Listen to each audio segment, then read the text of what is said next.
হাজারী সাহেবের আগমন আদ্দিন ফাউন্ডেশনের পক্ষ থেকে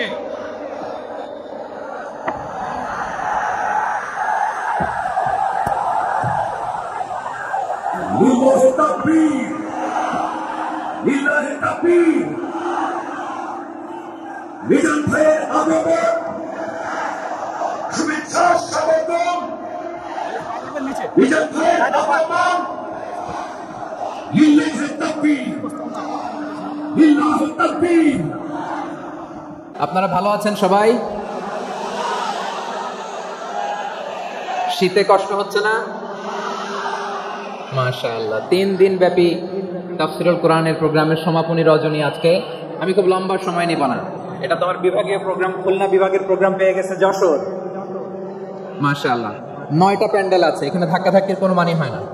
তোমরা ধাক্কাধাক্কি করবা, এই জন্য প্যান্ডেল করা হয় নাই 9টা। বসো, কোনো কথা নাই। অনেক আলোচনা হয়েছে 3 দিন ব্যাপী। দেশ বরেণ্য প্রথিত যশা ওলামায়ে হযরতের মুখে আপনারা অসংখ্য কথা শুনেছেন। আমলের জন্য এগুলোই যথেষ্ট, নতুন করে আমার বলার কিছু দরকার নাই। নতুন করে উপস্থাপনের মতো বলার মতো আমার কাছে কিছু নাইও। যা বলার 1500 বছর আগে আল্লাহ তাআলা উম্মাহকে বলে দিয়েছেন, ঠিক কিনা? এমন কিতাব দান করেছে যে কিতাবে ভুল নাই, যতই পড়ি ততই শেখা যায়। বিয়ন্ডলেস, বাউন্ডলেস, বটমলেস, কুল কিনারা নাই, কুল কিনারা বিহীন সাগর। পড়েন সুবহানাল্লাহ। আসুন এখানে আসার বসার এই প্রোগ্রামে অংশগ্রহণ করার উদ্দেশ্যকে, নিয়তকে আমরা খালেস করে নেই। আজকে আমরা যা শুনবো শিখবো আমলের নিয়তে শুনবো, ঠিক কিনা বলেন? শেষ পর্যন্ত নীরবতা বজায় রাখবো। আমি উঠবো, আপনারা উঠবেন। এর আগে ওঠা যাবে না।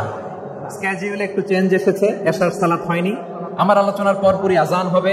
এশার সালাতে আমরা জামাতে অংশগ্রহণ করে একসাথে বিদায় নেব ইনশাআল্লাহ। বলেন, যে টপিকটি নিয়ে আমি আপনাদের সামনে আজকে কথা বলতে চাই, টপিকটি অনেক গুরুত্বপূর্ণ।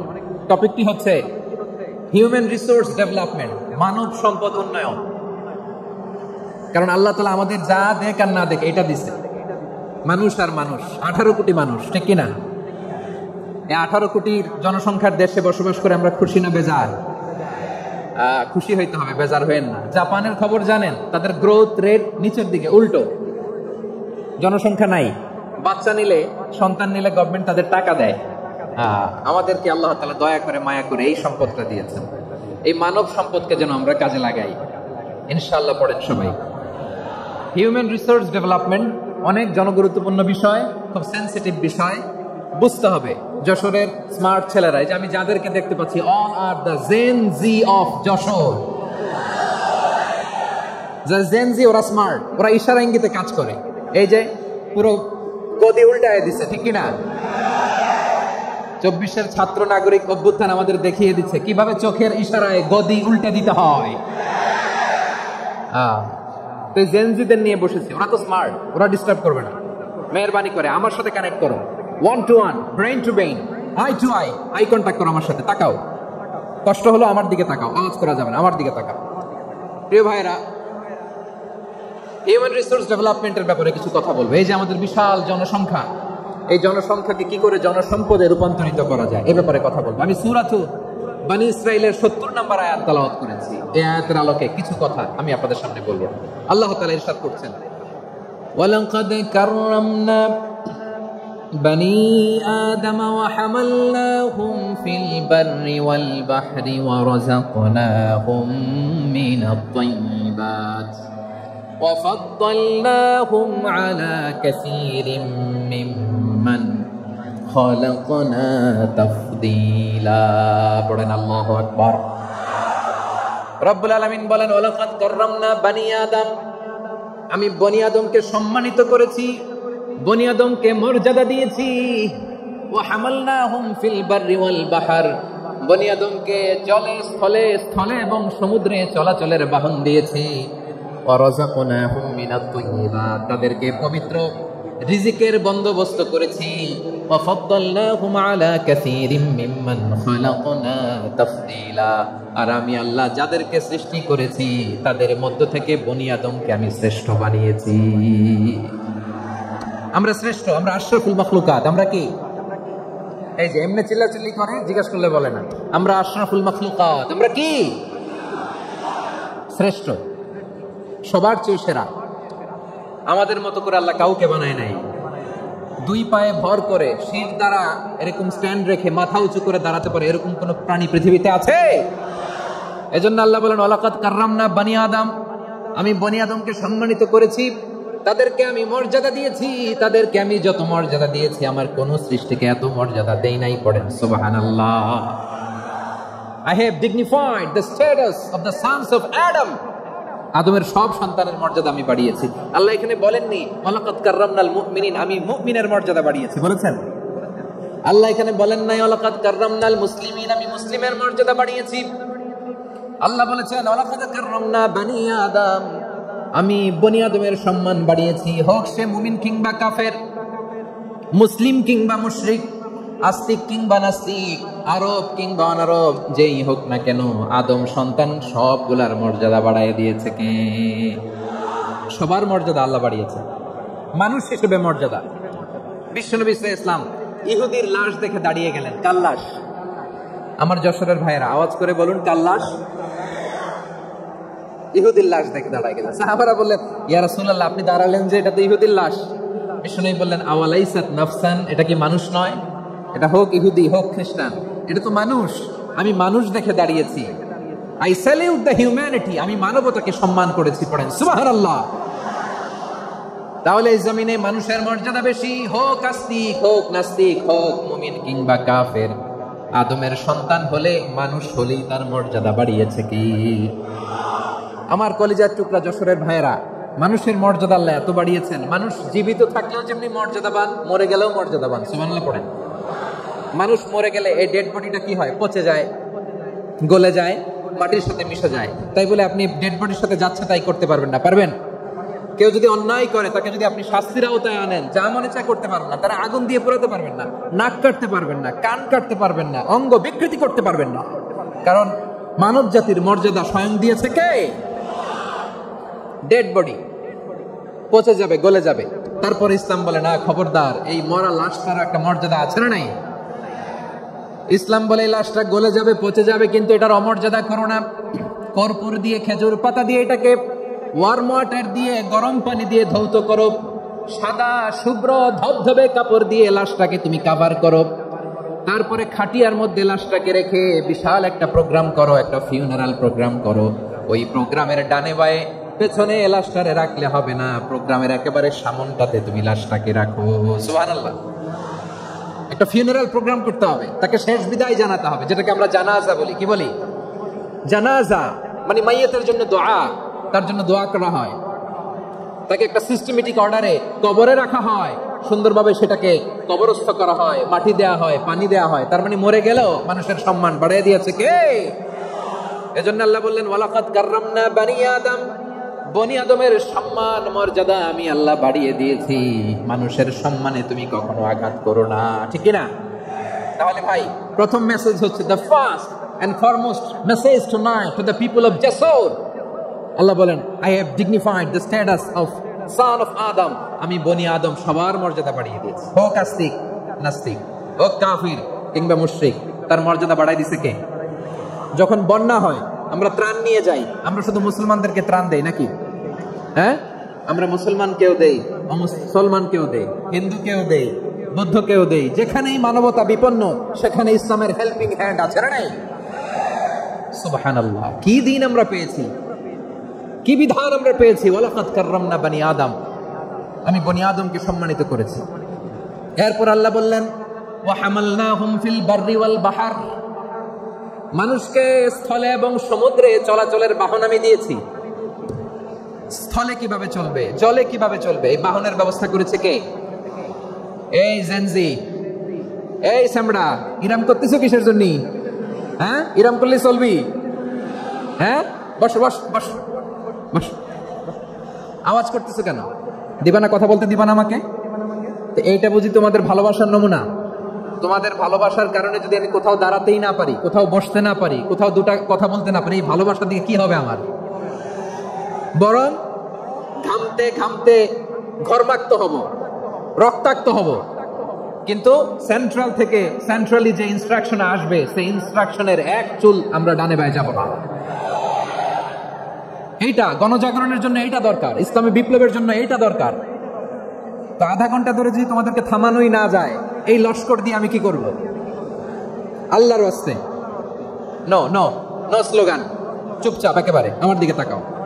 আল্লাহ বললেন ওয়া হামালনাহুম ফিল বাররি ওয়াল বাহর, জলে স্থলে আমি চলাচলের যানবাহনের ব্যবস্থা করেছি।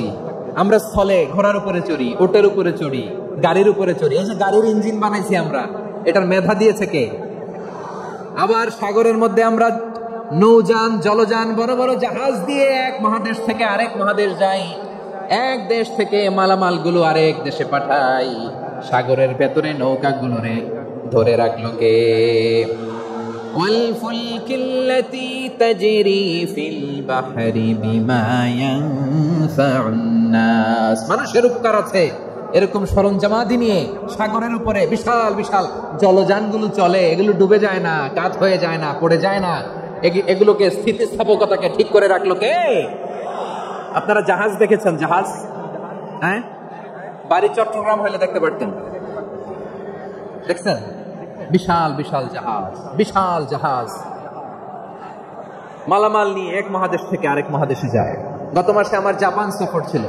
এই যে বাংলাদেশে যে গাড়িগুলো চালান, বেশিরভাগ গাড়ি আসে কিন্তু জাপান থেকে। হাজার হাজার গাড়ি একটা জাহাজ বহন করতে পারে, হাজার হাজার গাড়ি। এটাতে সাগরের মধ্যে ভাসাইলো কে? সবাই বলুন, ভাসালো কে? হাজার হাজার গাড়ি নিয়ে জাপানিজ গাড়িগুলো আমাদের চট্টগ্রামের এয়ারপোর্টের বন্দরে ভিড়ে। যুক্তরাষ্ট্রে আমি দেখেছি বিশাল বিশাল জাহাজ। আপনারা টাইটানিক জাহাজের নাম শুনেছেন? টাইটানিকেরও 8 গুণ 10 গুণ বড়। সুবহানাল্লাহ কইবেন না? টাইটানিক জাহাজের 8 গুণ 10 গুণ বড় একটা জাহাজ আছে, আইকন অফ দ্য সি, আমি দেখে এসেছি। রয়্যাল ক্যারিবিয়ান দেখে এসেছি। সাগরের সামনে জেটিতে যখন দাঁড়ালাম, জাহাজটা যখন যায়, আমার মনে হচ্ছে একটা শহর, গোটা শহর, the entire city is floating on the water. পুরো একটা শহর মনে হয় পানির উপর দিয়ে ভেসে যাচ্ছে। পড়েন সুবহানাল্লাহ। এই যে আইকন অফ দ্য সি, এই ক্রুজ, এই জাহাজটা, এটার ভিতরে স্টেডিয়াম আছে। কিসের ভিতরে স্টেডিয়াম? কথা বুঝে নাই বোধহয়। স্টেডিয়াম কিসের ভিতর? সুইমিং পুল আছে, শপিং মল আছে, রেস্টুরেন্ট আছে, ক্লাব আছে, 3000 4000 রুম বিশিষ্ট, কক্ষ বিশিষ্ট হোটেল আছে। এই সবগুলোর নিয়ে এগুলো চলে সাগরের এই দোলার মধ্যে, জলোচ্ছ্বাসের মধ্যে, এই সাগরের ভেতরে এই জাহাজগুলোর ভাষায় রাখছে কে? সূরা আর রহমানে আল্লাহ তাআলা বললেন ওয়ালাহুল জাওয়ারিল মুনশাআতু ফিল বাহরি কাল আ'লাম ফাবিআইয়ি আলা, সবাই পড়েন ফাবিআইয়ি আলাই রাব্বিকুমা তুকাযিবান। পাহাড় সম বড় বড় জাহাজগুলো মাল বোঝাই করে সাগরের মধ্যে ভেসে বেড়ায়। এগুলো দিয়ে মালামাল বহন করা যায়, মানুষ এক দেশ থেকে আরেক দেশে যায়। এই জাহাজগুলোরে সাগরের ভেতরে ভাসায় রাখলো কে? এই আয়াতের ভেতরে আল্লাহ তাআলা সূরাত বনী ইসরাঈলের এই চমৎকার আয়াতের ভেতরে আল্লাহ তাআলা বেসিক্যালি মানব জাতির প্রতি তার 4টি স্পেশাল অনুগ্রহের কথা বলেছেন। কয়টি? 2টা বলে ফেলছি। 1 নাম্বার ওয়ালাকাদ কাররামনা বনী আদম, আমি বনী আদমের সম্মান বাড়াইছি। নাকি মুসলমানদের? নাকি মুসল্লিদের? কার সম্মান বাড়িয়েছি?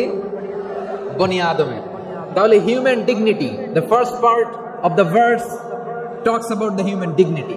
2 নাম্বার অংশ আল্লাহ তাআলা বললেন ওয়া হামালনাহুম ফিল বাররি ওয়াল বাহর, স্থলে এবং সমুদ্রে আমি তাদের জন্য চলাচলের বাহন দিয়েছি। সুবহানাল্লাহ। তার মানে smooth movement on land and sea, জলে এবং স্থলে যাতে আমরা স্মুথলি মুভ করতে পারি আল্লাহ তাআলা দিয়েছেন। 3 নাম্বার আল্লাহ তাআলা বললেন ওয়া রাযাকনাহুম মিনাত তাইয়্যিবাত, মানুষের জন্য আমি পবিত্র রিজিকের ব্যবস্থা করেছি। জলে এবং স্থলে যত প্রাণী আছে সবগুলা প্রাণীকে রিজিক দেয় কে? আমাদেরকে রিজিক দেয় কে? সাগরের মাছগুলোকে, বড় বড় তিমি মাছগুলোরে রিজিক দেয় কে?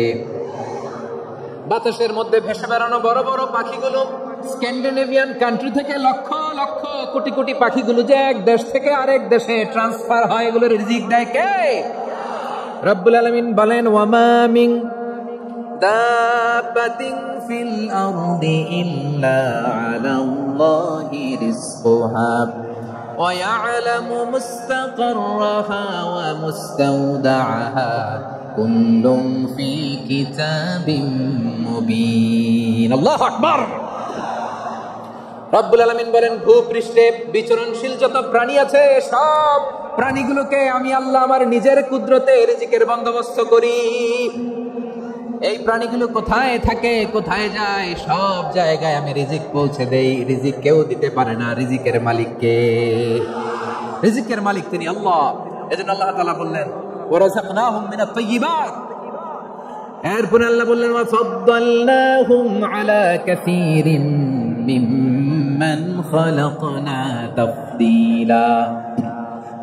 আমি যত প্রাণী সৃষ্টি করেছি সকল প্রাণীর মধ্যে মানুষের মর্যাদা শ্রেষ্ঠত্ব আমি দিয়েছি। সুবহানাল্লাহ পড়েন। তাহলে এক নম্বরে আল্লাহ বললেন আমি বনি আদমের মর্যাদা বাড়ালাম। এরপরে বললেন স্থলে এবং সমুদ্রে চলাচলের জন্য যানবাহন দিলাম। 3 নম্বরে আল্লাহ বললেন পবিত্র রিজিকের ব্যবস্থা করে দিলাম। এরপরে আল্লাহ বললেন যত প্রাণী আছে সৃষ্টি আছে সবগুলার উপরে আমি মানুষকে শ্রেষ্ঠত্ব দিলাম। সুবহানাল্লাহ। তাহলে সবচেয়ে বেশি শ্রেষ্ঠত্ব মানুষের। কার? মানুষের। শুধু তাই নয় প্রিয় ভাইরা, আকাশ এবং জমিনে যা কিছু আছে সবকিছু মানুষের জন্য, মানুষের কল্যাণে, মানুষের প্রয়োজনে, মানুষের বশীভূত করে সৃষ্টি করেছেন কে? রব্বুল আলামিন বলেন, হুয়াল্লাযী খালাকা লাকুম মা ফিল আরদি জামিআ। এই জমিনের মধ্যে যা কিছু আমি আল্লাহ সৃষ্টি করেছি সব কিছু আমি মানুষের জন্য সৃষ্টি করেছি। পড়েন সুবহানাল্লাহ। ওয়াল্লাযী খালাকা লাকুম মা ফিল আরদি জামিআ। যা আছে সব আমাদের জন্য, সব আমাদেরকে সার্ভিস দেওয়ার জন্য, আমাদের উপকারের জন্য, আমাদের কল্যাণের জন্য। আওয়াজ করে সবাই পড়ুন আল্লাহু আকবার।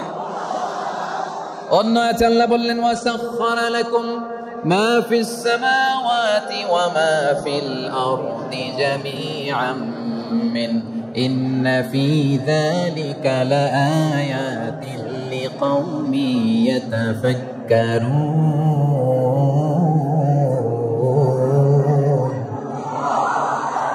প্রথমে আল্লাহ বললেন জমিনে যা আছে সব তোমাদের কল্যাণে আমি সৃষ্টি করলাম। এরপরে আল্লাহ বললেন আকাশেও যা আছে সব তোমাদের জন্য সৃষ্টি করলাম, তোমাদের অনুগত বানিয়ে দিলাম। পড়েন সুবহানাল্লাহ।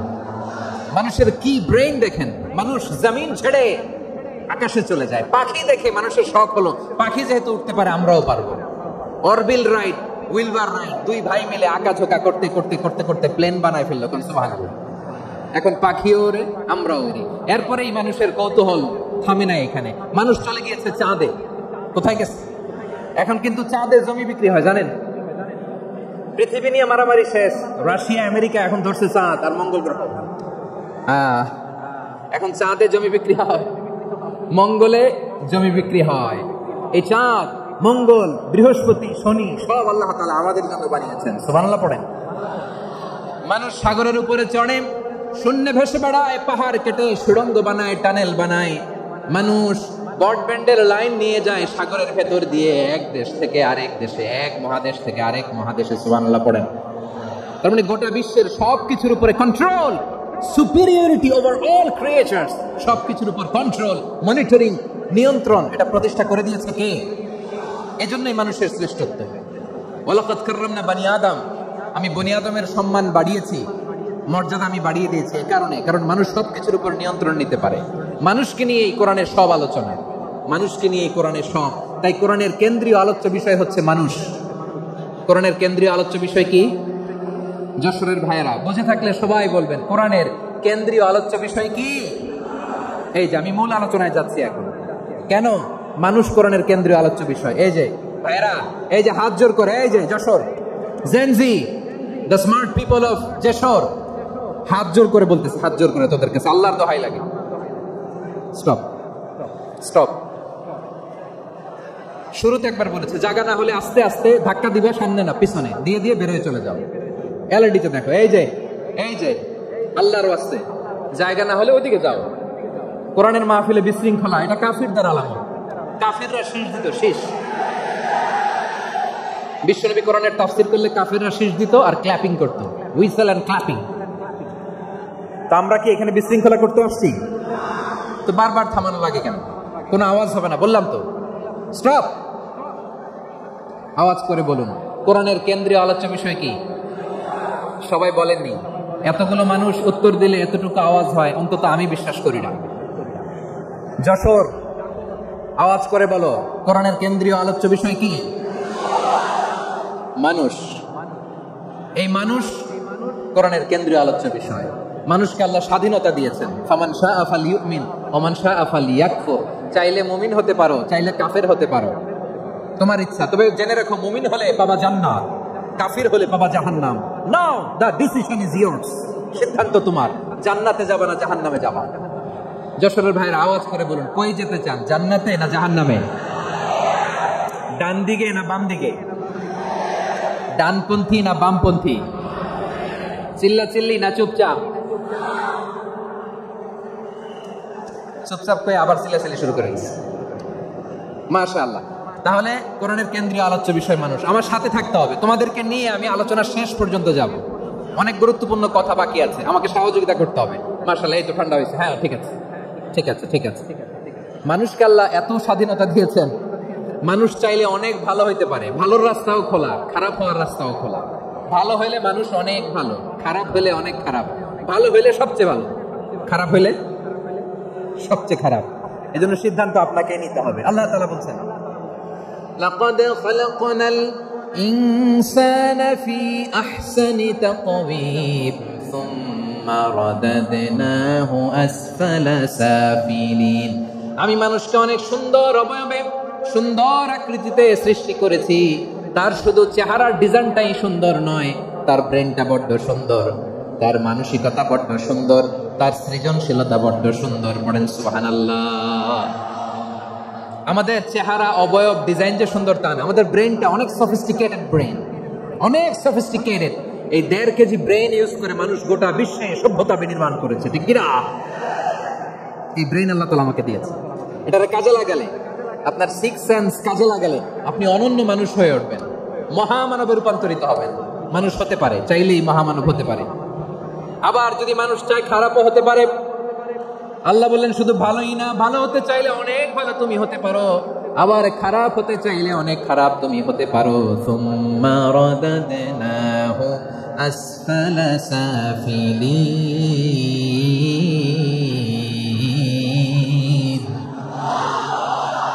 খারাপ হলে একেবারে খারাপ হতে পারো, নিকৃষ্ট হলে একেবারে নিকৃষ্ট হতে পারো, ভালো হলেও ভালো হতে পারো। কোন সুবহানাল্লাহ। এবার আওয়াজ করে বলুন, ভালো হতে চাই না খারাপ? শ্রেষ্ঠ না নিকৃষ্ট? মানুষ ভালো হলে মানুষ ফেরেশতার চেয়েও ভালো, মানুষ খারাপ হলে সে পশুর চেয়েও খারাপ। কথা ঠিক কিনা বলেন? ভালো হলে ফেরেশতার চেয়েও ভালো, খারাপ হলে পশুর চেয়েও নিকৃষ্ট। তার মানে শ্রেষ্ঠত্বে মানুষ, শ্রেষ্ঠত্বে ফেরেশতাকে হার মানায়, আর অধপতনে শ্রেষ্ঠত্বে ফেরেশতাকে ছাড়িয়ে যায়, আর অধপতনে পশুকেও হার মানায়। আই রিপিট, আমি আবারও বলছি, মানুষ শ্রেষ্ঠত্বে ফেরেশতাকে ছাড়িয়ে যায়, আর অধপতনে সে পশুকেও হার মানায়। আওয়াজ করে বলতে হবে, ঠিক কিনা? এটার প্রমাণ কি? মানুষ শ্রেষ্ঠ হইলে যে ফেরেশতার চেয়েও সেরা, তার প্রমাণ কি? আল্লাহ তাআলা বলছেন, ওয়া ইয কুল্লা লিল মালাইকাতি ইসজুদু লিআদামা ফাসাজাদু ইল্লা ইবলিস আবা ওয়াস্তাকবারা ওয়া কানা মিনাল কাফিরিন।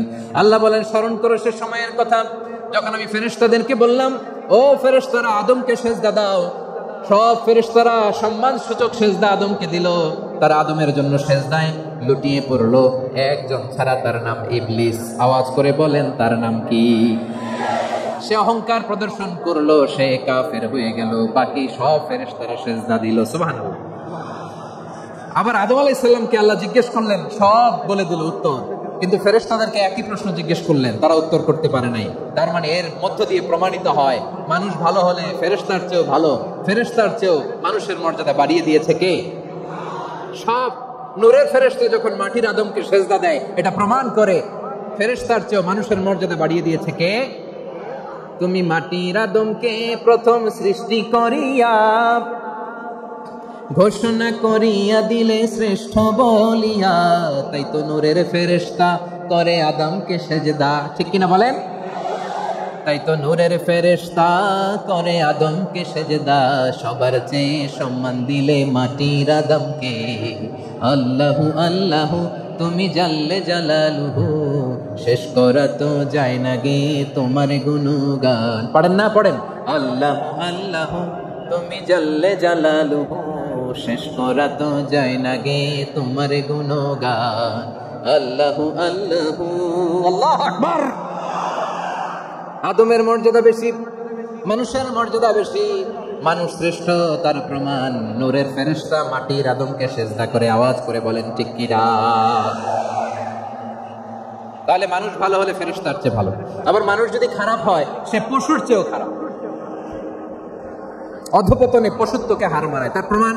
তার প্রমাণ কি? তার প্রমাণ হচ্ছে যশোরের ভাইরা দেখবেন পত্রিকায় নিউজ পেপারে মাঝে মাঝে এরকম দেখা যায়, এক মানুষ আরেক মানুষকে হত্যা করে 20 টুকরা করে বস্তার ভিতরে পড়েছে। আপনারা এই নিউজ পড়েন নাই না? দেখেন নাই? দেখছেন? মানুষ মানুষকে হত্যা করে কয় টুকরা? জোরে বলেন। এখানেই ক্ষান্ত হয় না, আবার কোথায় পড়ছে? বস্তার ভিতরে। আচ্ছা, বুঝে থাকলে আওয়াজ করে বলেন, কোনদিন শুনছেন একটা হাতি আর একটা হাতিকে হত্যা করে 20 টুকরা করছে, এরপরে বস্তার ভিতরে ভরছে? হয়েছে? তাহলে দেখেন, মানুষ যদি খারাপ হয় সে পশুকেও হার মানায়। চিল্লায় বলো ঠিক কিনা?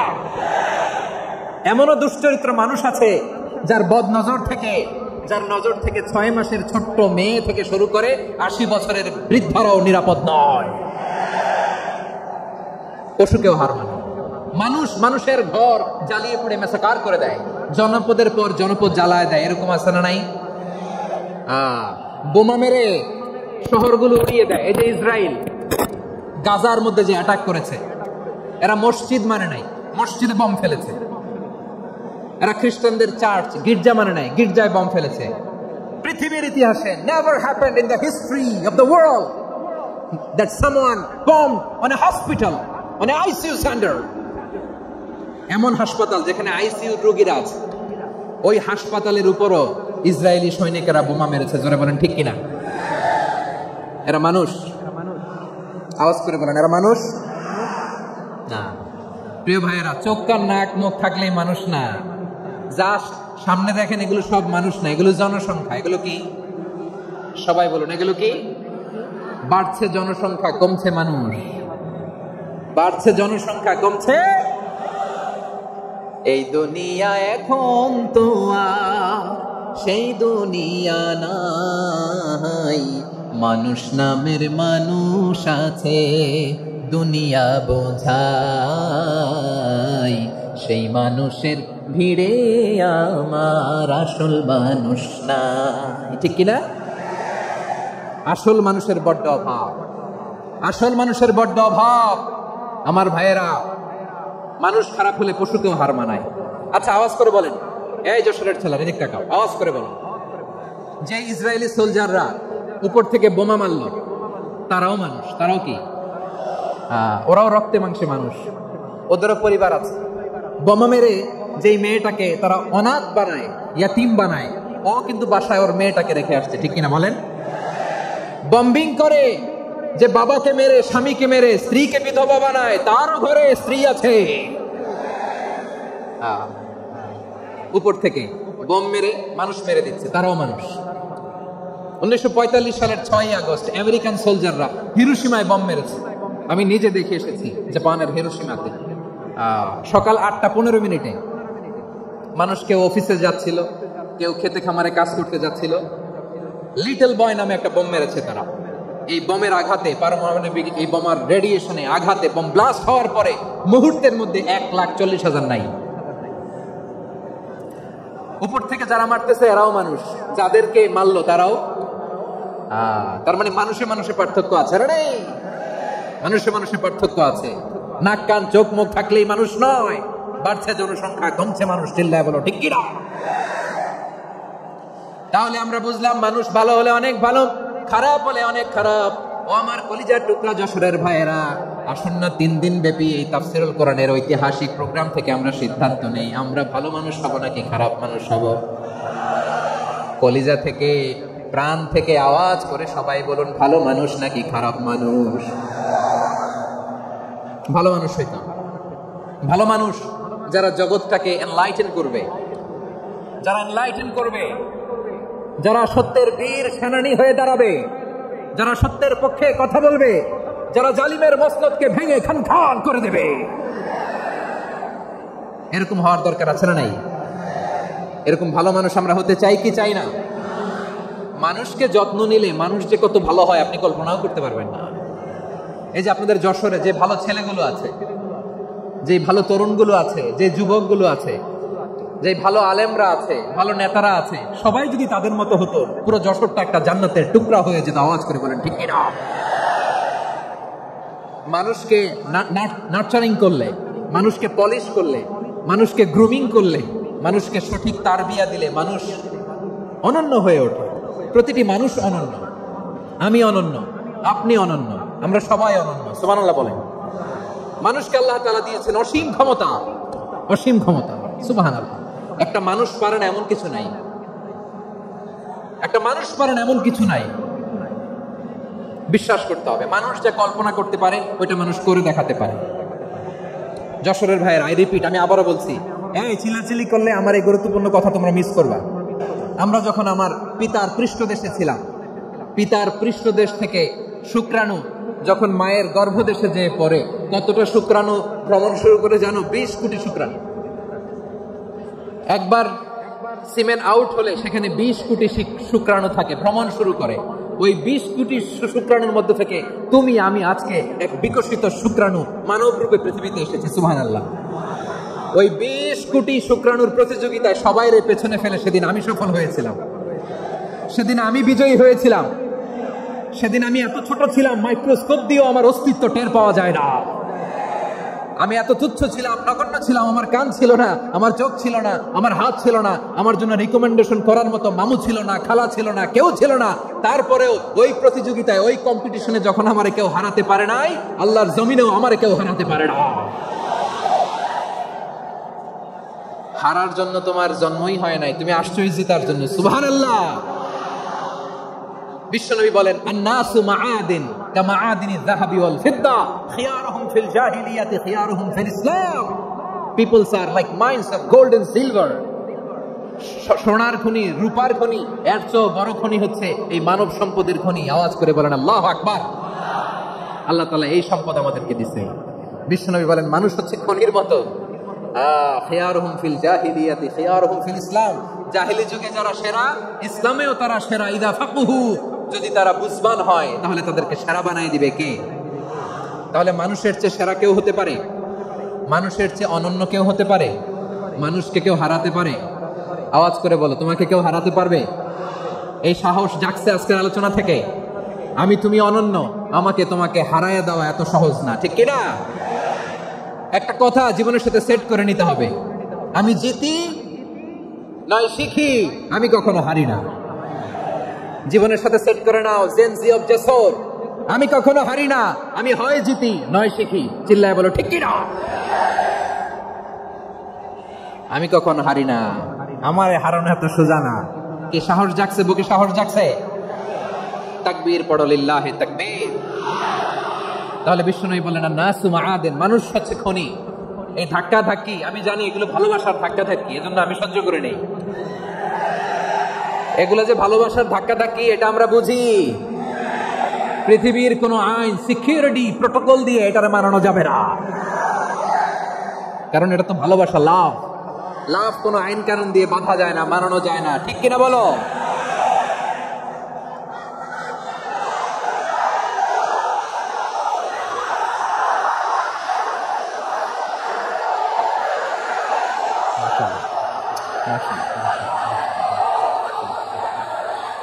ঠিক আছে, বসুন বসুন বসুন। আল নাসু মাআদিন, মানুষ হচ্ছে খনি। এই খনির যত্ন নিতে হবে। আমার মা বাবা যারা এসেছেন, আপনার ছেলে মেয়ের যত্ন নেন। আপনার ছেলের মধ্যে যে কি পটেনশিয়াল আপনি জানেন না। আপনার এই ছোট্ট অবুঝ ছেলেটাই আগামী দিনের শায়েখ আহমদুল্লাহ হবে। আপনার হেফজখানায় পড়া ওই ছোট্ট ছেলেটাই আগামী দিনের আল্লামা মামুনুল হক হবে। আপনার ওই ছেলেটা আমির হামজা হবে, আব্দুল হাই সাইফুল্লাহ হবে।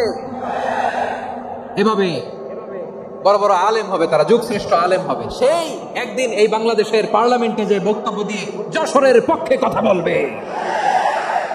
আপনি জানেন না, কাউকে ছোট করবেন না, আপনি ওর কনফিডেন্স আপনি কমাবেন না, আপনি কমাতে পারেন না।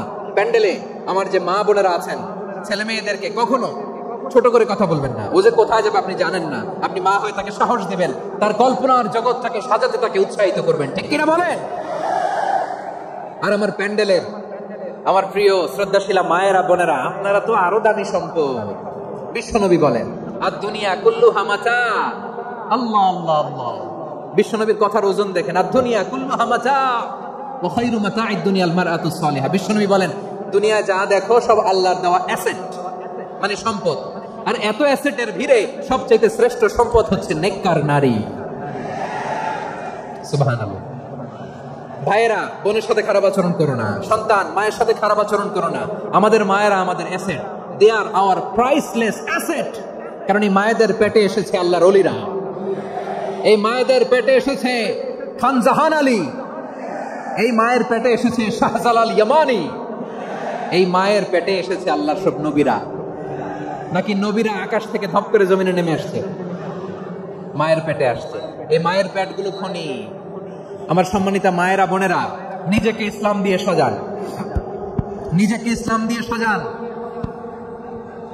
নিজেকে পবিত্র রাখুন, নিজের আব্রু ইমান ইজ্জতের হেফাজত করুন, কোরআন পড়ুন, সুন্নাহ পড়ুন। আপনি জানেন না আপনার গর্ভে কে আসছে, কোন ক্ষণজন্মা পুরুষকে আল্লাহ তাআলা আপনার গর্ভে পাঠাবে, আপনি জানেন না। মায়েরা, নিজেদেরকে পবিত্র রাখুন, ইসলাম চর্চা করুন, কোরআন চর্চা করুন, নৈতিকতা দিয়ে নিজেকে সাজান। যশোরের জেনজি, নিজেদেরকে প্রস্তুত রাখো আগামীর বাংলাদেশের জন্য। নৈতিকতা, মোরালিটি, ভ্যালিউজ দিয়ে নিজেকে সাজাও, ইসলাম দিয়ে নিজেকে সাজাও। কারণ আগামীর বাংলাদেশ ইসলামের বাংলাদেশ। বাংলাদেশের আসল পরিচয় ইসলাম। বাংলাদেশের আসল পরিচয় কি? সবাই বলে না। বাংলাদেশের আসল পরিচয় কি? এই ইসলাম নিয়ে আমরা সংসদ ভবন সাজাবো, রাজি আছি না নাই? শেকড় ভুলে যাওয়া যাবে না। আমরা ধাপে ধাপে শারিয়া আইনের দিকে যাবো ইনশাআল্লাহ, কিন্তু জঙ্গিবাদ দিয়ে নয়, কট্টর পন্থা দিয়ে নয়। আমরা ইন্টেলেকচুয়ালি, গ্রাজুয়ালি, ধাপে ধাপে শারিয়া আইনের দিকে মুভ করবো ইনশাআল্লাহ। বলো লিল্লাহি তাকবীর। এদেশের আসল পরিচয় সবাই বলে না, আওয়াজ করে, এদেশের আসল পরিচয়। এদেশে আজান শুনে সূর্য ওঠে শহর গ্রামে, এদেশে আজান শুনে সূর্য ডুবে সন্ধ্যা নামে, এদেশে সকল কাজে সবাই বলে বিসমিল্লাহ, এদেশে ভালো কিছু দেখে শুনে হাসি মুখে সবাই বলে মাশা আল্লাহ, সুবহানাল্লাহ সুবহানাল্লাহ সুবহানাল্লাহ সুবহানাল্লাহ সুবহানাল্লাহ সুবহানাল্লাহ সুবহানাল্লাহ সুবহানাল্লাহ। ও নবীন তরুণ, তোমার কিসের এত ভয়? জেনে রেখো বাংলাদেশের আসল পরিচয়। বাংলাদেশের আসল পরিচয় ইসলাম। আওয়াজ তুলে বলো, আসল পরিচয় কি? এদেশে পরস্পরে দেখা হলে দেয় সালাম, এদেশে আমজনতার হৃদয় জুড়ে পাক কালাম, ঠিক না? এদেশে বিপদ এলে সর্বজনে সর্বক্ষণে দোয়া পড়ে ইন্না লিল্লাহ সুবহানাল্লাহ সুবহানাল্লাহ সুবহানাল্লাহ সুবহানাল্লাহ। এদেশে আজান শুনে সূর্য ওঠে শহর গ্রামে, এদেশে আজান শুনে সূর্য ডোবে সন্ধ্যা নামে, এদেশে সকল কাজে সবাই বলে বিসমিল্লাহ, এদেশে ভালো কিছু দেখে শুনে হাসি মুখে সবাই বলে মাশা আল্লাহ সুবহানাল্লাহ। আওয়াজ করে সুবহানাল্লাহ সুবহানাল্লাহ সুবহানাল্লাহ সুবহানাল্লাহ। সবাই একসাথে সুবহানাল্লাহ সুবহানাল্লাহ সুবহানাল্লাহ সুবহানাল্লাহ। এদেশের আসল পরিচয় কি? আওয়াজ করে বলতে ভয় লাগে। এদেশের আসল পরিচয় কি? ইসলাম দিয়ে আমাদের সংসদ ভবন চলুক, আমরা চাই কি চাই না? বঙ্গভবনে লা ইলাহা ইল্লাল্লাহর পতাকা উড়ুক, আমরা চাই কি চাই না? প্রতিটি জেলা অফিসে, ডিসি অফিসে লা ইলাহার পতাকা ঝুলুক, আমরা চাই কি চাই না? কারা কারা চাই হাত তুলে আল্লাহরে দেখায়।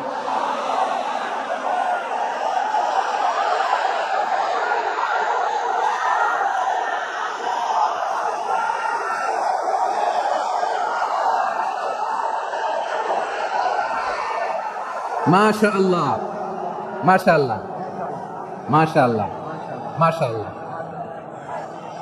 যশোর, আওয়াজ করে বলো, ভালো মানুষ না খারাপ মানুষ? বুঝে বলছো তো? মানুষ ভালো হলে যে কত ভালো।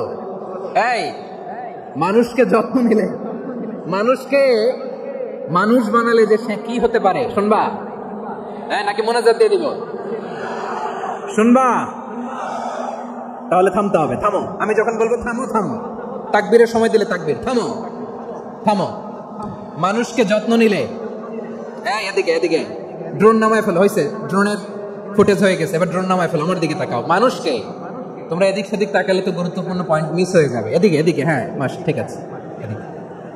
মানুষকে যত্ন নিলে মানুষের মধ্যে যারা কি পটেনশিয়াল রেখেছে। আমি জাপানের দুইটা উদাহরণ দিই। জাপানের, এই এই এভাবে এভাবে হবে,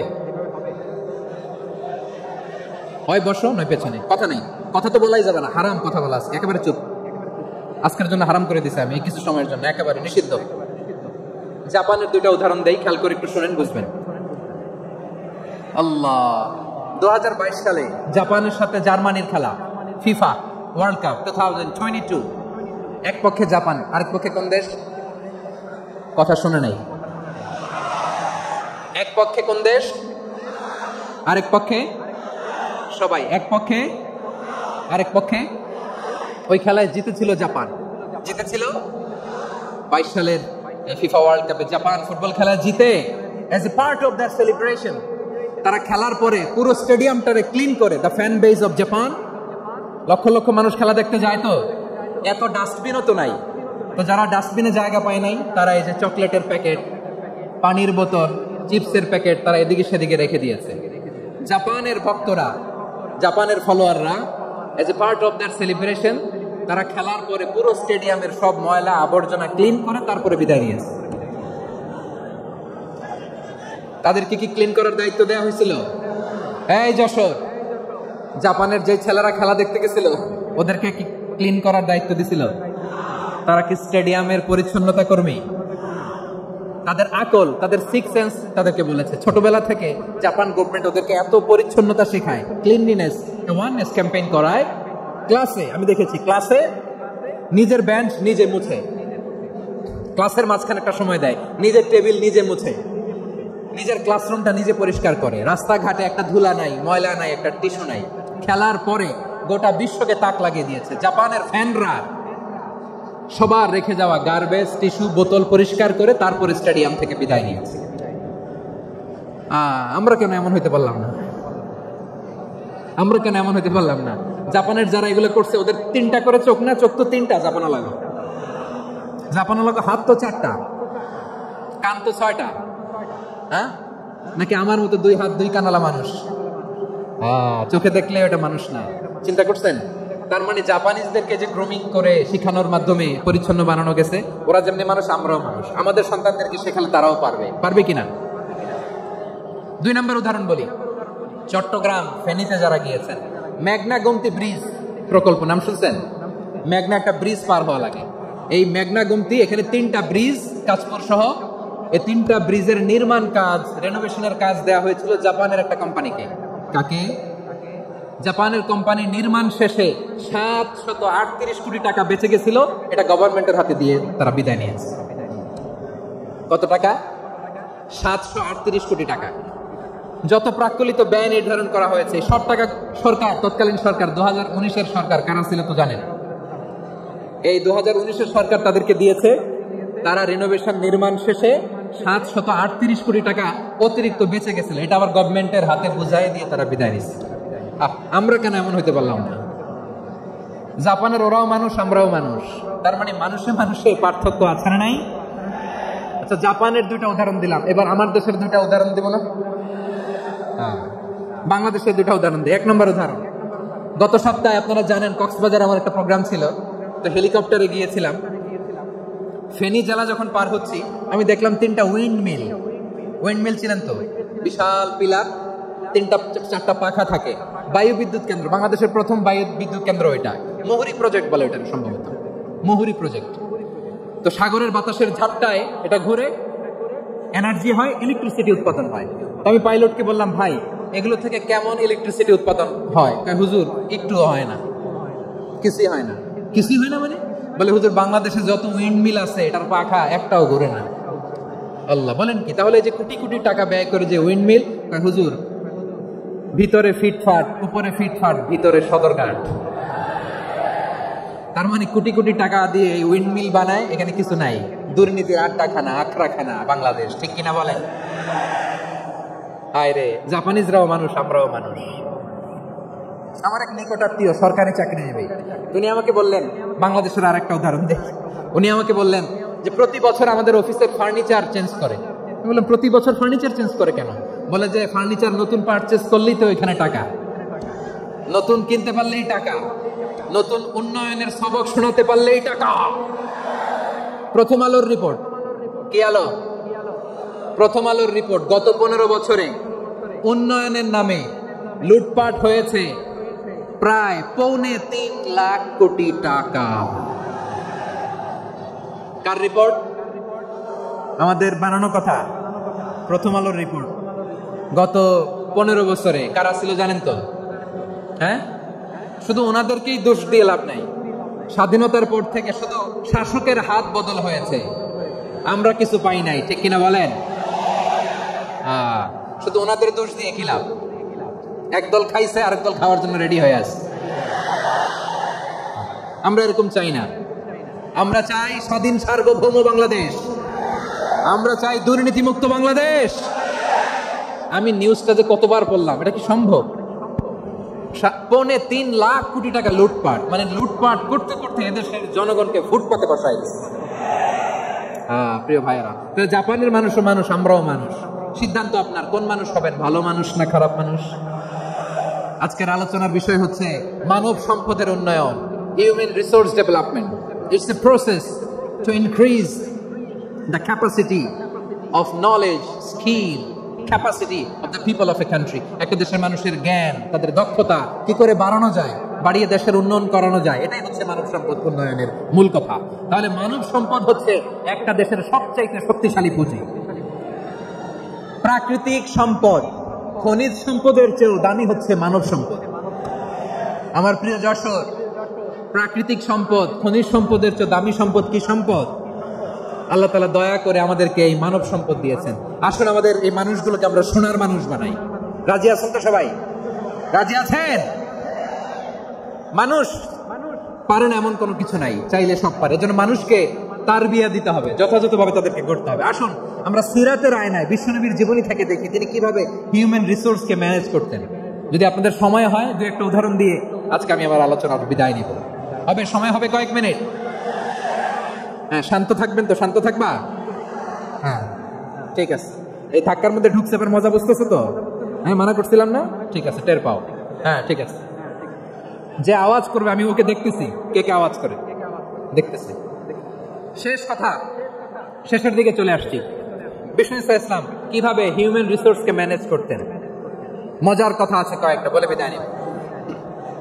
বিশ্বনবী কিভাবে এই মানব সম্পদকে ম্যানেজ করতেন? বিশ্বনবী he was a very good talent hunter, চৌকস ট্যালেন্ট হান্টার ছিল। কার মধ্যে কি ট্যালেন্ট আছে দেখলেই বুঝে ফেলতেন। সুবহানাল্লাহ পড়বেন না? কি নবী আমরা পেয়েছি? He was a very good talent hunter. আমার নবী তিনি চৌকস ট্যালেন্ট হান্টার ছিলেন। কার মধ্যে কি প্রতিভা বের করতেন, ওই প্রতিভাকে ইসলামের কল্যাণে কাজে লাগাতেন। সুবহানাল্লাহ বলেন। যাকে যেই জায়গায় সেট করলে ভালো হবে তাকে ওই জায়গায় সেট করতেন। কয়েকজন সাহাবীর জীবনী শোনাই। আবু মাহজুরা রাদিয়াল্লাহু তাআলা আনহু, মক্কার মুয়াজ্জিন, আগে ছিল মুশরিক, পরে হইছে মুমিন। উনি কিভাবে মুমিন হইলেন এই ঘটনাটা একটু আপনাদের শোনাতে চাই। তা আপনাদের তো সময় নাই হাতে। হ্যাঁ, সময় আছে?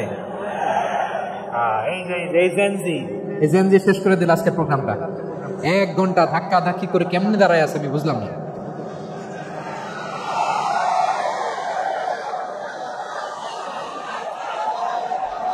না না, তাকবীর না, তাকবীর না, চুপ করতে হবে। What I need, you stop. Just shut up. চুপ। হ্যাঁ, ঠিক আছে, এভাবে। আবু মাহজুরা রাদিয়াল্লাহু তাআলা আনহু কিভাবে মুসলিম হলেন আওয়াজ করে শুনেন। হুনাইনের যুদ্ধ 8ম হিজরি, বিষ্ণু ঈসা ইসলাম হুনাইনের যুদ্ধ শেষে ফিরতেছেন, পথিমধ্যে বেলাল রাদিয়াল্লাহু তাআলা আনহু, এই যে আবার কথা, আই রে আল্লাহ রে, এখানে ধাক্কাধাক্কি কেন? চলে যাও, পেছনে যাও, যাও পেছনে যাও। কি আজীব তামাশা, যেখানে যায় এখানে ধাক্কা ধাক্কি, মারামারি, গায়ের উপরে কাঁধের উপরে, শাউটিং। অনেক গুরুত্বপূর্ণ কথা পয়েন্ট করে নিয়ে আসে যে বলবো, এই শাউট করার কারণে প্রোগ্রামটাই নষ্ট করে দেয়। আসছে আমার ভালোবাসা দেখাইতে, প্রোগ্রামটি শেষ করে দিয়ে চলে যায়। স্টপ, আবার কথা বল, স্টপ। হুনাইনের যুদ্ধে 8ম হিজরি, কত হিজরি সবাই বলেন না একটু, কত হিজরি? 8ম হিজরিতে হুনাইনের যুদ্ধে রাসূল সাল্লাল্লাহু আলাইহি ওয়াসাল্লাম ফিরে আসতেছেন মদিনায়। পথিমধ্যে বেলাল রাদিয়াল্লাহু তাআলা আনহু আযান দিচ্ছেন। কি দিচ্ছেন? তো পাশে ছিল মুশরিকদের একটা পল্লী, কিছু মুশরিক তরুণ, কিছু অমুসলিম কিশোর, তারা আযানকে ব্যঙ্গ করতেছে, আমাদের বাংলায় মুখ ভাঙানো বলে আর কি। বেলাল রাদিয়াল্লাহু তাআলা আনহু আযান দিচ্ছেন, ওই বাচ্চাগুলো মুশরিক, তো ওরা আযানকে ব্যঙ্গ করতেছে, বিকৃতি করে ওরাও আযান দিচ্ছে। উদ্দেশ্য হচ্ছে আযানকে নিয়ে ঠাট্টা করা। উদ্দেশ্য কি? ঠাট্টা করা। ব্যাপারটা মনে কষ্ট পাওয়ার মতো ব্যাপার না? কিন্তু বিশ্বনবী ওইখানে দেখেন কি খুঁজলেন। বিশ্বনবী খেয়াল করলেন অমুসলিম কিশোরদের মধ্যে থেকে একটা কিশোরের গলাটা বড় দরাজ গলা, কণ্ঠটা বড় সুন্দর। খেয়াল করে দেখলেন যে কিছু কিশোর বেলালের আযানকে ব্যঙ্গ করে, বিকৃতি করে, কিন্তু একজনের কণ্ঠ দেখতে পাচ্ছেন না এত দূরে, কিন্তু কণ্ঠটা বড় সুন্দর, দরাজ গলা। বিশ্বনবী সাহাবীদেরকে বললেন, ধরো এগুলারে, ধরো। সবগুলারে ধরে বিশ্বনবী সামনে আনা হলো, ওরা হাঁটু গেড়ে বসলো। বিশ্বনবী বললেন, তোমাদের মধ্যে কে যেন ব্যঙ্গ করে আযান দিচ্ছিল, তার গলাটা বড় উঁচু, গলার বেসটা বড় মজবুত, মেলোডিয়াস, সুমধুর কণ্ঠ, কে? আবু মাহজুরা বলে, আমার বন্ধুরা সবাই আমার দিকে আঙ্গুল দেখায়, আমি পড়ে গেছি বিপদে। রাসূল সাল্লাল্লাহু আলাইহি ওয়াসাল্লাম বাকি অমুসলিম তরুণদেরকে ছেড়ে দিলেন, বললেন তোমরা যাও। এবার আবু মাহজুরারে পাইছে। আবু মাহজুরার চুলের মধ্যে হাত দিলেন বিশ্বনবী, মাথায় হাত দিয়ে বললেন, এবার আযান দাও দেখি। আবু মাহজুরা বলে, আমি তো আযান দিতে জানি না, কারণ আমি তো বেলালেরটা শুইনা দিছি, আমার তো মুখস্থ নাই, আমি তো আযান দিতে জানি না। বিশ্বনবী বললেন, জানো না? তাহলে আসো, আমি তোমারে শিখাই দেই। সুবহানাল্লাহ পড়ো। আবু মাহজুরা হাঁটু গেড়ে বসে, বিশ্বনবীর মোবারক হাত আবু মাহজুরার চুলের মধ্যে। বিশ্বনবী আযানের মুআল্লিম আবু মাহজুরাকে বলতেছে, ঠিক আছে তোমারে শিখাই দিচ্ছি, আমি যা যা বলবো আমার সাথে সাথে বলো, পারবা? আবু মাহজুরা বলে, পারবো। বিশ্বনবী আযান দিচ্ছেন, মাথায় হাত দিয়ে, আল্লাহু আকবার, আল্লাহু আকবার। আবু মাহজুরা এই বাক্যটা পড়লেন। বিশ্বনবী দ্বিতীয় বাক্য পড়তে আরম্ভ করলেন, আল্লাহু আকবার,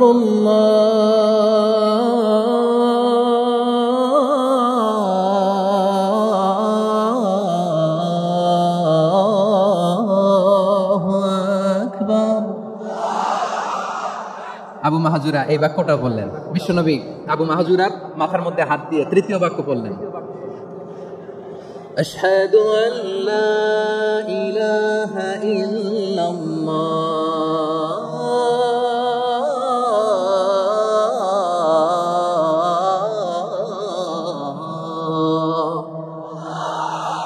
আবু মাহজুরা তৃতীয় বাক্য পড়লেন। বিশ্বনবী একটা বাক্য পরে আবু মাহজুরা পড়ে, বিশ্বনবী পরে আবু মাহজুরা পড়ে। আবু মাহজুরা কিন্তু অমুসলিম, মুশরিক। আবু মাহজুরা বলে, এক একটা বাক্য পড়ি আমার কলিজাটা গলে ঠান্ডা হয়ে যায়। এতদিন মোহাম্মদকে গালি দিতাম, এখন মোহাম্মদ আমার মাথায় যখন হাত রাখছে আমার সারা শরীর ঠান্ডা হয়ে গেছে। বিশ্বনবী আযান শেখাচ্ছেন, একটা একটা বাক্য পড়ে আবু মাহজুরাও পড়ে, বিশ্বনবী পড়ে, আবু মাহজুরাও পড়ে।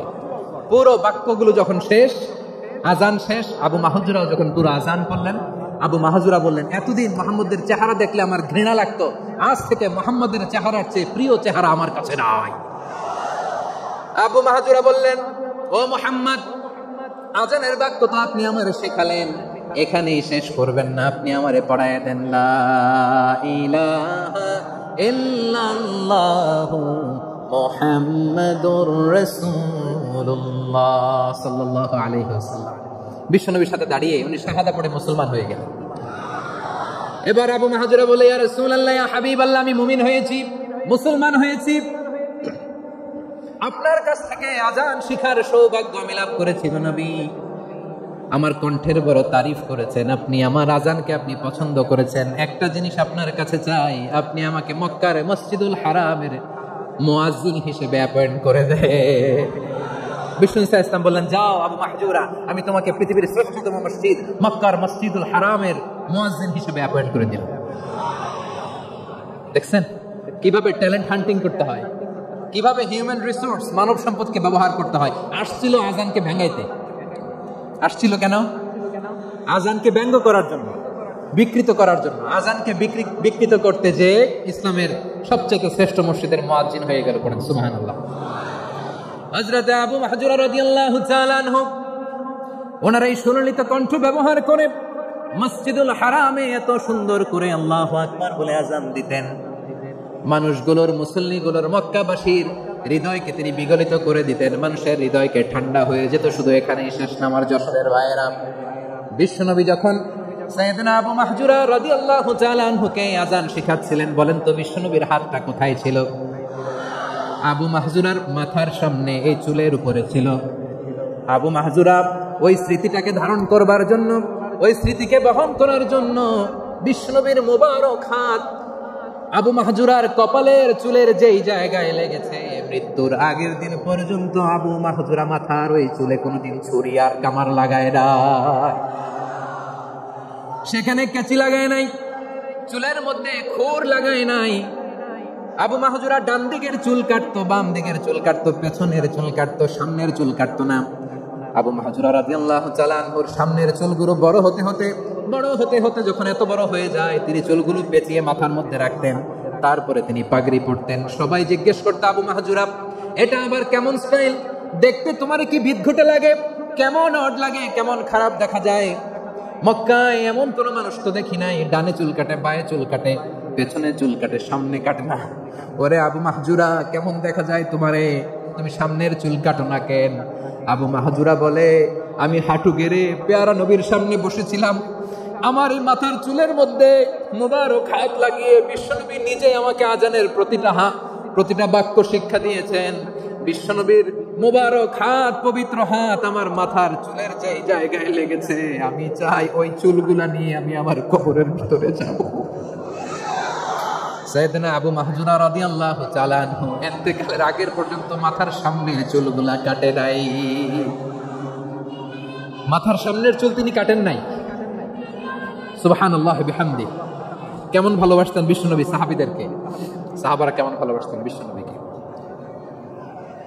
সামনের চুলগুলো বড় হতে হতে এত বড় ছিল, পেঁচিয়ে রেখে পাগড়ি পরতেন, কাটতেন না। নবীর হাত লেগেছিল। সুবহানাল্লাহ পড়ে। তাহলে what is the lesson? Moral of the story কি? মোরাল অফ দ্য স্টোরি হচ্ছে, আসছিল আজানকে ব্যঙ্গ করার জন্য, বিকৃত করার জন্য, হয়ে গেল মসজিদুল হারামের মুয়াজ্জিন। দেখেন বিশ্বনবী একটা খারাপ সিচুয়েশনের মধ্যে থেকে কি ভালো জিনিস বের করে আনলেন। আমি যে শুরুতে বলেছি কিভাবে তিনি হিউম্যান রিসোর্সকে ডেভেলপ করেছেন, ম্যানেজ করেছেন। তিনি যে চৌকুশ ট্যালেন্ট হান্টার ছিল, দেখেন সবার মধ্যে থেকে এর বাছাই করে মুয়াজ্জিন বানাই দিয়েছেন। সুবহানাল্লাহ পড়েন। তার মানে এই না সবাইরে ধরে ধরে উনি মুয়াজ্জিন বানাইছেন। যার যেই ট্যালেন্ট আছে তাকে ওই কাজে অ্যাসাইন করেছেন। যার যেই প্রতিভা আছে তার প্রতিভাকে ইসলামের কাজে লাগিয়েছেন। সুবহানাল্লাহ পড়েন। যায়েদ বিন সাবিত রাদিয়াল্লাহু তাআলা আনহু নাম শুনেছেন? যশোর কথা বের হয় না। যদি জায়গায় সালমান খানের নাম শুনছেন, সবাই হাত তুলবে, জি হুজুর শুনছি, মানে সব দেখা শেষ। সালমান খান, আমির খান, অমুক খান, সব খান মুখস্থ, কিন্তু যায়েদ বিন সাবিতের নাম মুখস্থ নাই মুসলমানদের। যে সাহাবী মাথার সামনের চুল কাটে নাই, মসজিদুল হারামের মুয়াজ্জিন বানাইছেন বিশ্বনবী, সাহাবীর নাম কি? খায়া ফেলাইছে, স্লোগানের সাথে খায়া ফেলাইছে। আবু মাহজুরা। কি নাম? আবু মাহজুরা আল জুমাহি রাদিয়াল্লাহু তাআলা আনহু। এই নামটা আজকে নিয়ে যাইতে হবে যশোর। আবু মাহজুরা রাদিয়াল্লাহু তাআলা আনহু। 2 নম্বরে বলছিলাম যায়েদ বিন সাবিত রাদিয়াল্লাহু তাআলা আনহু। বিশ্বনবী দেখলেন মদিনার এই আনসারী সাহাবী হাইলি ট্যালেন্টেড, ইন্টেলেকচুয়াল, মেরিটোরিয়াস, জ্ঞানের প্রতি তার আকর্ষণ, মারাত্মক আকর্ষণ। বিশ্বনবী তাকে দায়িত্ব দিলেন, কোরআন যা নাজিল হয় তুমি লিখো, কাতিবুল ওহী বানায় দিলেন। সুবহানাল্লাহ। যায়েদ বিন সাবিতরে আবার আযান শিখান নাই, কারণ তার মধ্যে বিশ্বনবী প্রতিভা দেখেছেন, একাডেমিক প্রতিভা। বিশ্বনবীর একাডেমিক প্রজেক্টগুলো তিনি হ্যান্ডেল করতেন। যায়েদ বিন সাবিত ছিল বিশ্বনবীর ব্যক্তিগত সচিব। কি ছিল? ব্যক্তিগত সচিব। বোঝেন নাই? বিশ্বনবীর ব্যক্তিগত সচিব এবং দোভাষী। ইহুদিরা কিছু লিখে দিলে এটার অর্থ বিশ্বনবীরে বুঝায় দিতেন, আবার ইহুদিদের কাছে কিছু লিখতে হলে তিনি লিখে দিতেন। বিশ্বনবী একদিন বললেন, ইন্নী ওয়াল্লাহি মা আমানু ইয়াহুদা আলা কিতাব। ইহুদিরা যে চিঠি পাঠায় অর্থ তো বুঝি না, আরেক ইহুদি আইনে অর্থ করা লাগে। আবার ইহুদিদের কাছে কিছু লিখে পাঠাইতে চাইলে আমরা তো লিখতে পারি না, ইহুদিরে দিয়ে লেখা লাগে। ওরা যে পয়রা শোনায় লিখে দেয়, আমি ওদের বিশ্বাস করি না, আমার নিজের একজন লোক দরকার। বিশ্বনবী যায়েদ বিন সাবিতকে চুজ করলেন ল্যাঙ্গুয়েজের জন্য। উনি বললেন, যায়েদ, তোমার সফট স্কিলকে ডেভেলপ করতে হবে, তুমি হিব্রু ল্যাঙ্গুয়েজ শিখে ফেলো। যায়েদ বিন সাবিত বলল, বিশ্বনবীর মোটিভেশন আর ইন্সপিরেশন পেয়ে আমি 15 দিনে ইহুদিদের এই হিব্রু ল্যাঙ্গুয়েজ শিখে ফেললাম। শুধু শিখে ফেললাম না, হাত্তা হাদিকতু, even I became master in the language. এই ভাষা আমি পারদর্শী হয়ে গেলাম। এরপর ইহুদিরা চিঠি লিখে পাঠালে আর কোনো ইহুদি টাকা লাগতো না, আমি নবীর এটার অর্থ শুনে পরে বুঝাই দিতাম। আবার ইহুদিদের কাছে চিঠি লেখা লাগলে আমি যায়েদ বিন সাবিত চিঠি লিখে দিতাম। সুবহানাল্লাহ। দেখেন, এত সাহাবীর মধ্যে থেকে বিশ্বনবীর একাডেমিক প্রজেক্ট, ব্যক্তিগত সচিব, দোভাষী হিসেবে তিনি যায়েদ বিন সাবিতের মতো তরুণকে নির্বাচিত করেছেন। কেমন ট্যালেন্ট হান্টার ছিল আমার নবী। সুবহানাল্লাহ পড়বেন না? বিশ্বনবীর ইন্তেকালের পরে সাইয়েদনা আবু বকর রাদিয়াল্লাহু তাআলা আনহু যখন খলিফা হয়ে আসলেন, কোরআনকে সংকলনের দায়িত্ব দেয়া লাগবে, কোন সাহাবীকে দেবেন? সব সাহাবারা মিলে পরামর্শ করলেন। সাইয়েদনা আবু বকর, ওমর সবাই মিলে বিশাল কোরআন সংকলনের গুরু দায়িত্ব বিশ্বনবীর ব্যক্তিগত সচিব, বিশ্বনবীর দোভাষী, বিশ্বনবীর সিলেক্ট করাইল যায়েদ ইবনে সাবিত রাদিয়াল্লাহু তাআলা আনহুকে দিয়েছে। কোরআনের কপি তো আজকে এখানে রাখে নাই। এই যে আজকের যে কোরআন পড়েন, এটা আগে এরকম ছিল না। কোরআন নাজিল হলে সাহাবারা চামড়ার, উটের চামড়ায় লিখে ফেলতো, উটের চ্যাপ্টা হাড্ডির মধ্যে লিখে ফেলতো, গাছের গুড়ির মধ্যে লিখে ফেলতো, বিভিন্ন জনের কাছে ছড়ানো ছিটানো ছিল। আবু বকর রাদিয়াল্লাহু তাআলা আনহু একসাথে করলেন, পরবর্তীতে উসমান রাদিয়াল্লাহু তাআলা আনহু একসাথে করলেন 114 সূরার এখন এই মুসহাফ, এই কম্পাইলেশন, এই কপি আমরা পেয়েছি, যার হিউজ কন্ট্রিবিউশন ছিল।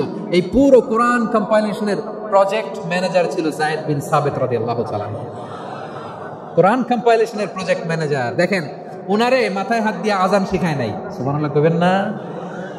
তাহলে প্রথম সাহাবী আবু মাহজুরাকে মুয়াজ্জিন বানাইলেন, যায়েদ বিন সাবিতকে ব্যক্তিগত সচিব আর দোভাষী বানালেন, মুসআব ইবনে উমাইর রাদিয়াল্লাহু তাআলা আনহুকে ইসলামের প্রথম অ্যাম্বাসেডর বানালেন।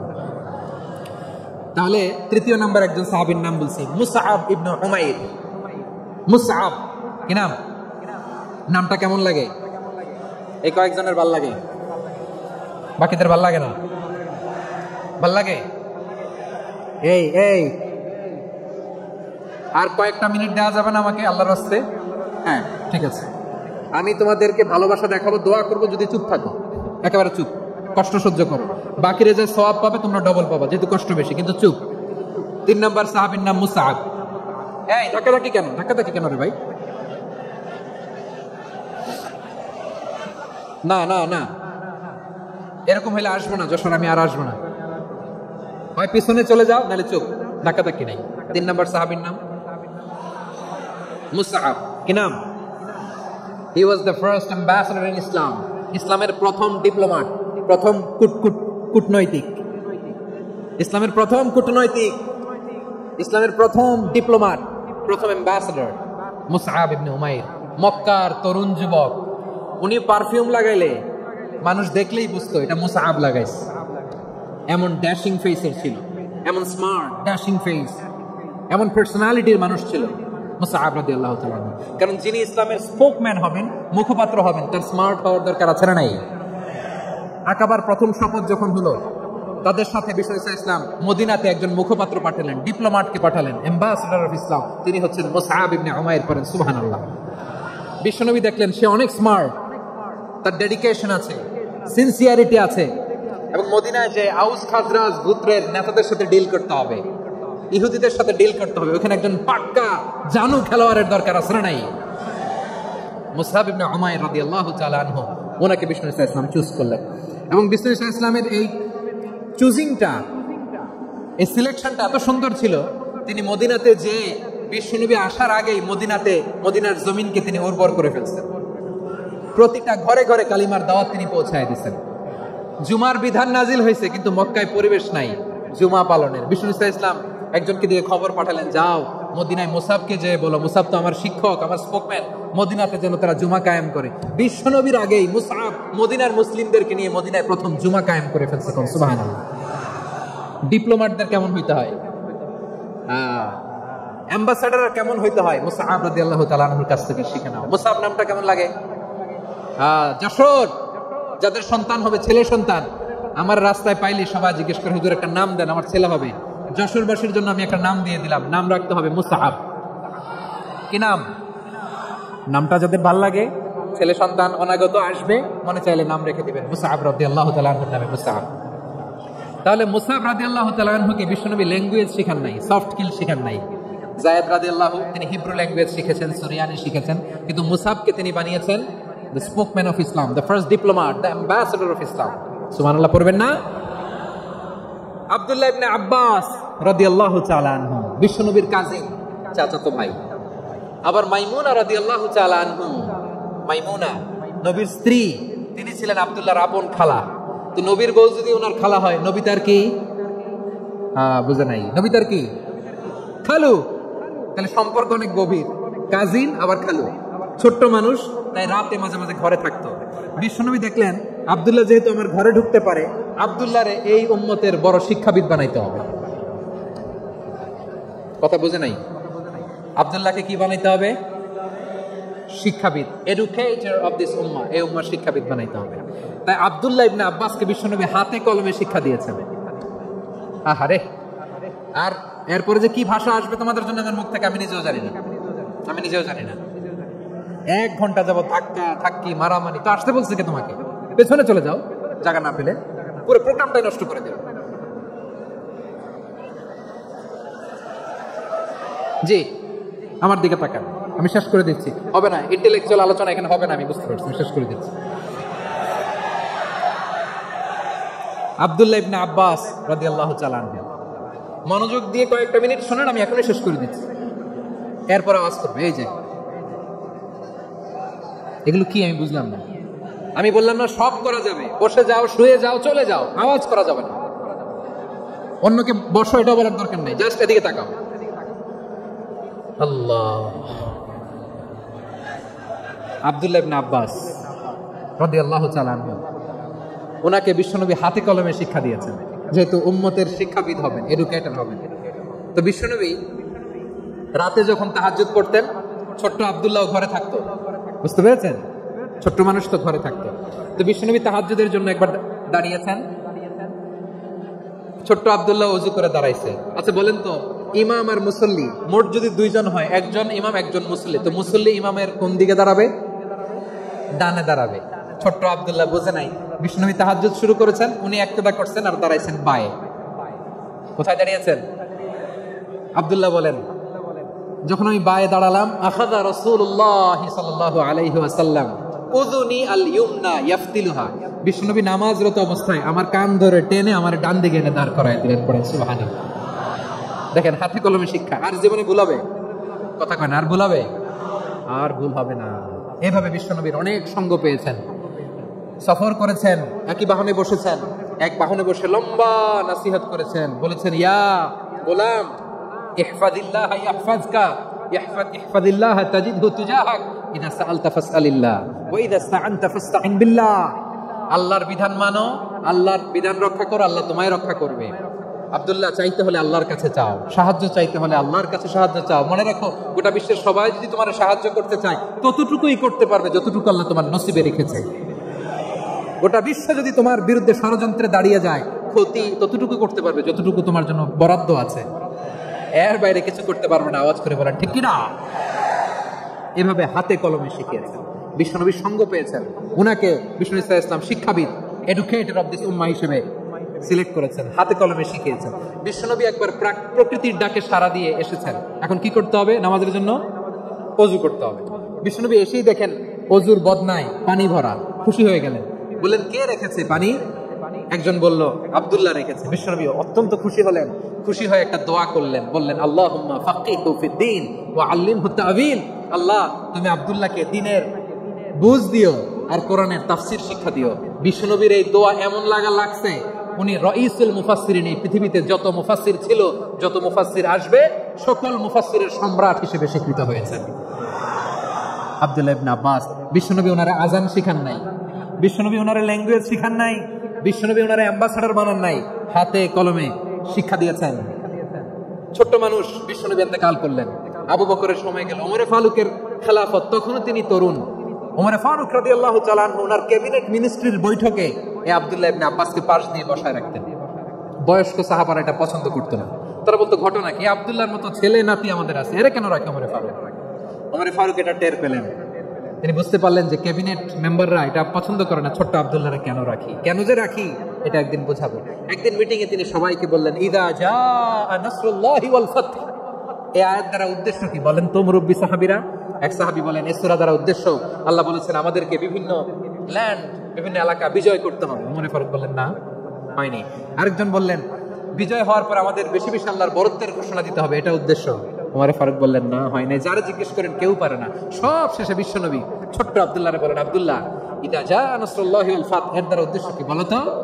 ছোট্ট আব্দুল্লাহ বলেন, হুয়া আজাল রাসূলিল্লাহ। এই আয়াত দ্বারা বিশ্বনবীর বিদায়কে উদ্দেশ্য নেওয়া হয়েছে।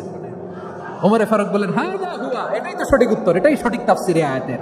কারণ ইদা জাআ নাসরুল্লাহি ওয়াল ফাতহ, যখন আল্লাহর সাহায্য আর বিজয় আসবে, ওয়া রাআইতান নাসা ইয়াদখুলুনা ফি দীনিল্লাহি আফওয়াজা, আপনি দেখবেন দলে দলে, ঢলে ঢলে, বানের পানির মতো মানুষ ইসলামের দিকে ঢুকতেছে। ইসলামের বিজয় হয়েছে। তো ইসলামের বিজয়ের মিশন নিয়ে নবী আসছে। বিজয়ী যখন হয়ে গেছে, এখন তো নবীর বিদায় হবে। জোরে বলেন ঠিক কিনা? কোন সাহাবী এই সূক্ষ্ম কথাটা ধরতে পারে নাই, ওই আব্দুল্লাহ ছাড়া। আব্দুল্লাহ যখন উত্তর দিছে, সব সাহাবীদের টনক নড়েছে। এরপর থেকে কোন ক্যাবিনেট মিটিং এ আর কোন সাহাবারা কোনো প্রশ্ন করে নাই, আওয়াজ করে পড়েন সুবহানাল্লাহ। বিশ্বনবী আব্দুল্লাহ ইবনে আব্বাসকে দ্য এডুকেটর অফ দ্য উম্মাহ, উম্মার শিক্ষাবিদ হিসেবে গ্রহণ করেছেন। আওয়াজ করে পড়তে হবে আল্লাহু আকবার। সাহাবীদের নামগুলো মনে থাকবে। এক নম্বরে আবু মাহজুরা, মুয়াজ্জিন বানাইছেন। যায়েদ ইবনে সাবিত, দোভাষী, ট্রান্সলেটর অফ প্রফেট, এবং তিনি ছিলেন বিশ্বনবীর ব্যক্তিগত সচিব। Musab ibn Umair, the first ambassador and diplomat of Islam. Abdullah ibn Abbas, এই উম্মার সবচেয়ে বড় এডুকেটর, শিক্ষাবিদ। আরেকজন ছিল আব্দুল্লাহ ইবনে মাসউদ রাদিয়াল্লাহু তাআলা। দুই আব্দুল্লাহ, আব্বাস গেল, আরেকজন হচ্ছে মাসউদ। মক্কার তরুণ, ছাগল পালতো মুশরিকের। বিশ্বনবী আর আবু বকর রাদিয়াল্লাহু তাআলা আনহু একবার গেলেন, যে দেখে এই তরুণ দাঁড়ায় আছে। বিশ্বনবী বলেন, আমি খুব ক্ষুধার্ত, তোমার কাছে কি দুধ আছে ছাগলের? আব্দুল্লাহ ইবনে মাসউদ বলে, আছে। ওয়ালাকিন আনা মু'তামান, যে দুধ আছে এটা আমানতের, আমি দিতে পারবো না। বিশ্বনবী এইটা শুনেই তার টার্গেট করে ফেলছে। আনা মু'তামান, দুধ আছে, কিন্তু এটা আমার মালিকের, আমি তো দরদ দেখাই, আমার মালিকের দুধ আপনি পথিক, আপনারা দিতে পারি না। বিশ্বনবী টার্গেট করে ফেলছেন, এরা আমার কাজে লাগাইতে হবে। বিশ্বনবী বললেন, আচ্ছা ঠিক আছে, দুধ দিও না, কিন্তু এমন ছাগি আছে কিনা যেই ছাগির সাথে কোনো ছাগলের মিলন হয় নাই, তার ওলানে দুধও আসে নাই, বাচ্চাও নাই, এরকম ছাগির থেকে যদি আমি দুধ খাই তাহলে তো সমস্যা নাই। বলতেছে, এরকম ছাগির থেকে দুধ খাইলে সমস্যা নাই, কারণ এরকম ছাগির ওলান থেকে দুধ আসবেও না। বলতেছে, ঠিক আছে, এরকম একটা ছাগি নিয়ে আসা হলো। বিশ্বনবী বিসমিল্লাহ বলে ওই ছাগির ওলানে হাত দিলেন। হাত দিতে দেরি, পুরো ওলানটা দুধে ভরে যেতে দেরি হয় না। বিশ্বনবী আর আবু বকর রাদিয়াল্লাহু তাআলা দহন করে পেট ভরে খেলেন। এই দৃশ্য আব্দুল্লাহ ইবনে মাসউদের হৃদয়ে দাগ কাটলো। এই মুআজিজা দেখে তিনি বললেন, আশহাদু আল্লা ইলাহা ইল্লাল্লাহ ওয়া আশহাদু আন্না মুহাম্মাদুর রাসূলুল্লাহ। তিনি ষষ্ঠ মুসলিম ছিলেন, 6 নম্বর মুসলমান। ওনাকে টার্গেট করে বিশ্বনবী দেখলেন, এমন ইন্টেলেকচুয়াল ব্রেন, উনি সূক্ষ্ম সূক্ষ্ম জিনিস বুঝে বেশি, ফিকহি জ্ঞান ওনার মধ্যে বেশি। বিশ্বনবী ওনাকে কোরআনের জ্ঞান শিক্ষা দিতে লাগলেন। উনি বিশ্বনবী সবার কাছে কোরআন শোনায়, কিন্তু বিশ্বনবী নিজে আব্দুল্লাহ ইবনে মাসউদের কাছ থেকে কোরআন শুনতো। বিশ্বনবী একবার বললেন, ইকরা আলাইয়া ইয়া মাসউদ। ইবনে মাসউদ, একবার শোনাও তো কোরআন দেখি। আব্দুল্লাহ ইবনে মাসউদ বলে, আকরাউ আলাইকা ওয়া আলাইকা উনজিল। নবী, আপনার উপর কোরআন নাজিল হয় আর আমি আপনার সামনে কোরআন পড়ব। বিশ্বনবী বললেন, ইন্নী উহিব্বু আন আসমাআহু মিন গায়রি। আমি নিজে পড়তে যেমনি ভালোবাসি, অন্যে পড়ুক আমি শুনবো, এটাও আমি ভালোবাসি। সূরা নিসা তিনি তেলাওয়াত করে শুনিয়েছেন। এমন সূক্ষ্ম সূক্ষ্ম বিষয় বিশ্বনবী ওনাকে ধরিয়ে দিয়েছেন, উনি হয়ে গিয়েছেন আব্দুল্লাহ ইবনে আব্বাস হয়েছেন রাইসুল মুফাসসিরিন, উনি হয়ে গিয়েছেন ফাকিহুল উম্মাহ। ওনার চাইতে বড় ফকি এই পৃথিবী আর দেখবে না, চিল্লায় বলেন সুবহানাল্লাহ। উনি বলতেন ওয়াল্লাহি ওয়াল্লাহি ইল্লাযী লা ইলাহা গায়রু মা উনজিলাত সূরাতুন ইল্লা ওয়া আনা আ'লামু আইনা উনজিলাত ওয়া ফীমা উনজিলাত। বিশ্বনবী এমন ভাবে কোরআনের দার্স আমাকে দিয়েছেন, কোরআনে যত সূরা নাজিল হয়েছে যেখানে নাজিল হোক না কেন আমি জানি এটা কোথায় নাজিল হয়েছে এবং কোন প্রেক্ষাপটে নাজিল হয়েছে। এমন একটা সূরা নাই যে সূরার কোথায় নাজিল হয়েছে আমি মাসুদের জানা নাই, কোন প্রেক্ষাপটে নাজিল হয়েছে আমার জানা নাই। এরকম ঘটবে না, চিল্লায় বলেন আল্লাহু আকবার। এই আব্দুল্লাহ ইবনে মাসউদ রাদিয়াল্লাহু তাআলা ওমর ফারুকের সময় কুফার চিফ জাস্টিস ছিলেন। কুফা নগরীর চিফ জাস্টিস, চিফ জাস্টিস বুঝেন নাই? বিচারপতি। কি ছিলেন? সবাই বলে নাই কি ছিলেন? বিচারপতি ছিলেন। এবং উনার যে ফিকহি জ্ঞানের ধারা, এটাই আলকামা, ইব্রাহিম আন-নাখঈ, হাম্মাদ ইবনে সুলাইমান হয়ে ইমাম আবু হানিফা পর্যন্ত পৌঁছেছিল। এবং উনার ফিকহি জ্ঞানের ধারাই হানাফি মাযহাবে অ্যাকসেপ্ট হয়েছে। আজও এগুলো হানাফি মাযহাবে চর্চিত হয়। হানাফি মাযহাবের সব ফিক আব্দুল্লাহ ইবনে মাসউদের ফিকহি জ্ঞানের ধারা থেকে নেওয়া হয়েছে, চিল্লায় পড়েন সুবহানাল্লাহ। তাহলে ওনাকে বিশ্বনবী বানিয়েছেন জুরিস্ট, আইনবিদ, ফাকিহ। ওনারে আযান শিখান নাই। হিউম্যান রিসোর্স ডেভেলপমেন্ট কিভাবে করবেন, মানব সম্পদের উন্নয়ন কিভাবে করতে হয়, কিভাবে যার যেখানে প্রতিভা কাজে লাগাতে হয় উনি দেখিয়েছেন। সুবহানাল্লাহ পড়বেন না? খালিদ বিন ওয়ালিদ নাম শুনছেন? কে কে শোনেন নাই হাত তোলেন। কি ছিলেন? বীর যোদ্ধা ছিলেন খালিদ বিন ওয়ালিদ। কিন্তু তিনি ইসলাম ধর্ম গ্রহণ করেছেন অনেক দেরিতে, 8ম হিজরিতে। তার মানে 8ম হিজরির আগে উনি মুশরিকদের পক্ষে লড়াই করেছেন। ওনার হাতে কত মুসলিম সাহাবী যে নিহত হয়েছে হিসাব নাই। বিষ্ণুনবী টার্গেট করে রাখছে, তুমি আমাদের মুসলিমদের এত ক্ষতি করলা, তুমি যখন মুসলমান হবা তোমার দিয়ে আমি এমন কাম করামু যে এটা আর কেউ করতে পারবে না। সুবহানাল্লাহ নাই? যশোর ক্লান্ত হয়ে গেছে।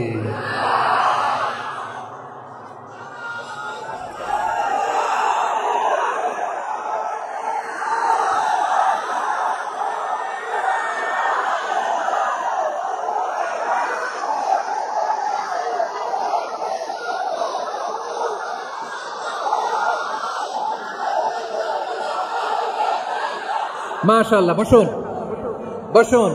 বসুন। খালিদ বিন ওয়ালিদ রাদিয়াল্লাহু তাআলা 8ম হিজরিতে মুসলিম হয়েছেন, মক্কা বিজয়ের আগে। তো মক্কা বিজয়ের আগে যখন মুসলিম হয়েছেন, এর আগে কি করছেন? কাফিরদের সাথে যুদ্ধ করেছেন। উনি উহুদের যুদ্ধে মুসলমানদের যে পরাজয় ভাব, কঠিন পরিস্থিতির মুখোমুখি ওনার কারণে পিছন থেকে এমন আতর্কিত আক্রমণ করেছেন, মুসলমানদেরকে কচুকাটা করেছেন। 8ম হিজরিতে আল্লাহ তাআলা হেদায়েতের নূর দিয়ে ওনার হৃদয়টাকে উজালা করে দিলেন। লা ইলাহা এটা এমন বাণী যার হৃদয়ে একবার টাচ খাবে, এইটা থেকে সে আর পালিয়ে বেড়াতে পারে।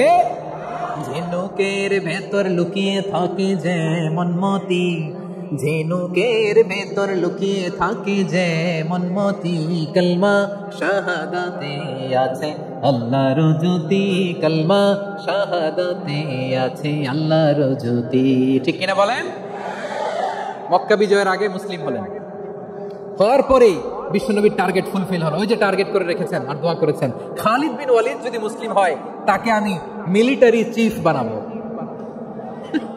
ওনাকে আজান শিখান নাই, ওনারে কান ধরে নামাজের এই মাথা থেকে ওই মাথা আনান নাই, ফিকহি কোরআনের সূক্ষ্ম তাফসীর ওনারে শিখান নাই, অ্যাম্বাসেডর বানান নাই।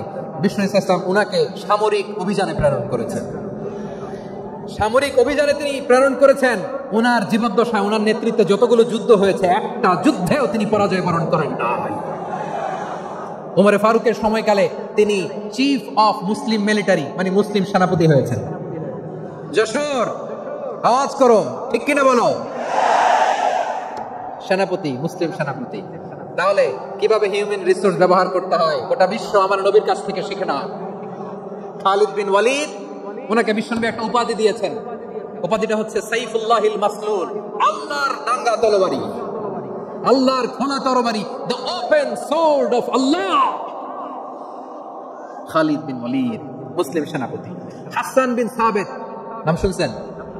দেখি উনি কি ছিল বলেন? রাসূলের সভাকবি, কালচারাল হিজিমনিকে ডিফিট করার জন্য উনি ভালো অস্ত্র চালানো জানতেন না, ওই কাজে উনি যেতেন না। ওনার ছিল কাব্য প্রতিভা। কাব্য প্রতিভা। কাফিররা কবিতা দিয়ে নবীকে গালি দিত।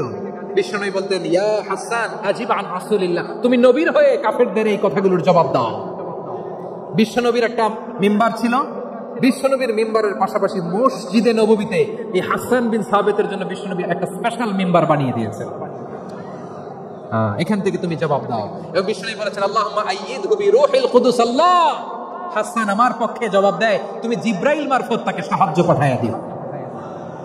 রাসূল সাল্লাল্লাহু আলাইহি ওয়াসাল্লামের সভা কবি, the poet of the prophet, নবীর কবি। তিনি কবিতা দিয়ে, এমন উচ্চাঙ্গের ভাষায় কবিতা দিয়ে তিনি জবাব দিতেন, কাফিরদের গা শিহরে যেত, তাদের হৃদয়ে আগুন ধরে যেত।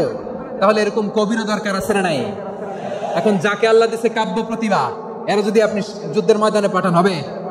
যারে দিছে সুরেলা গলা, এর যদি অ্যাম্বাসেডর বানান হবে না। হাসান বিন সাবিত ছিলেন বিশ্বনবী সাল্লাল্লাহু আলাইহি ওয়াসাল্লামের কবি। হুযায়ফা ইবনুল ইয়ামান বিশ্বনবীর গোয়েন্দা বিভাগের প্রধান। কিসের প্রধান?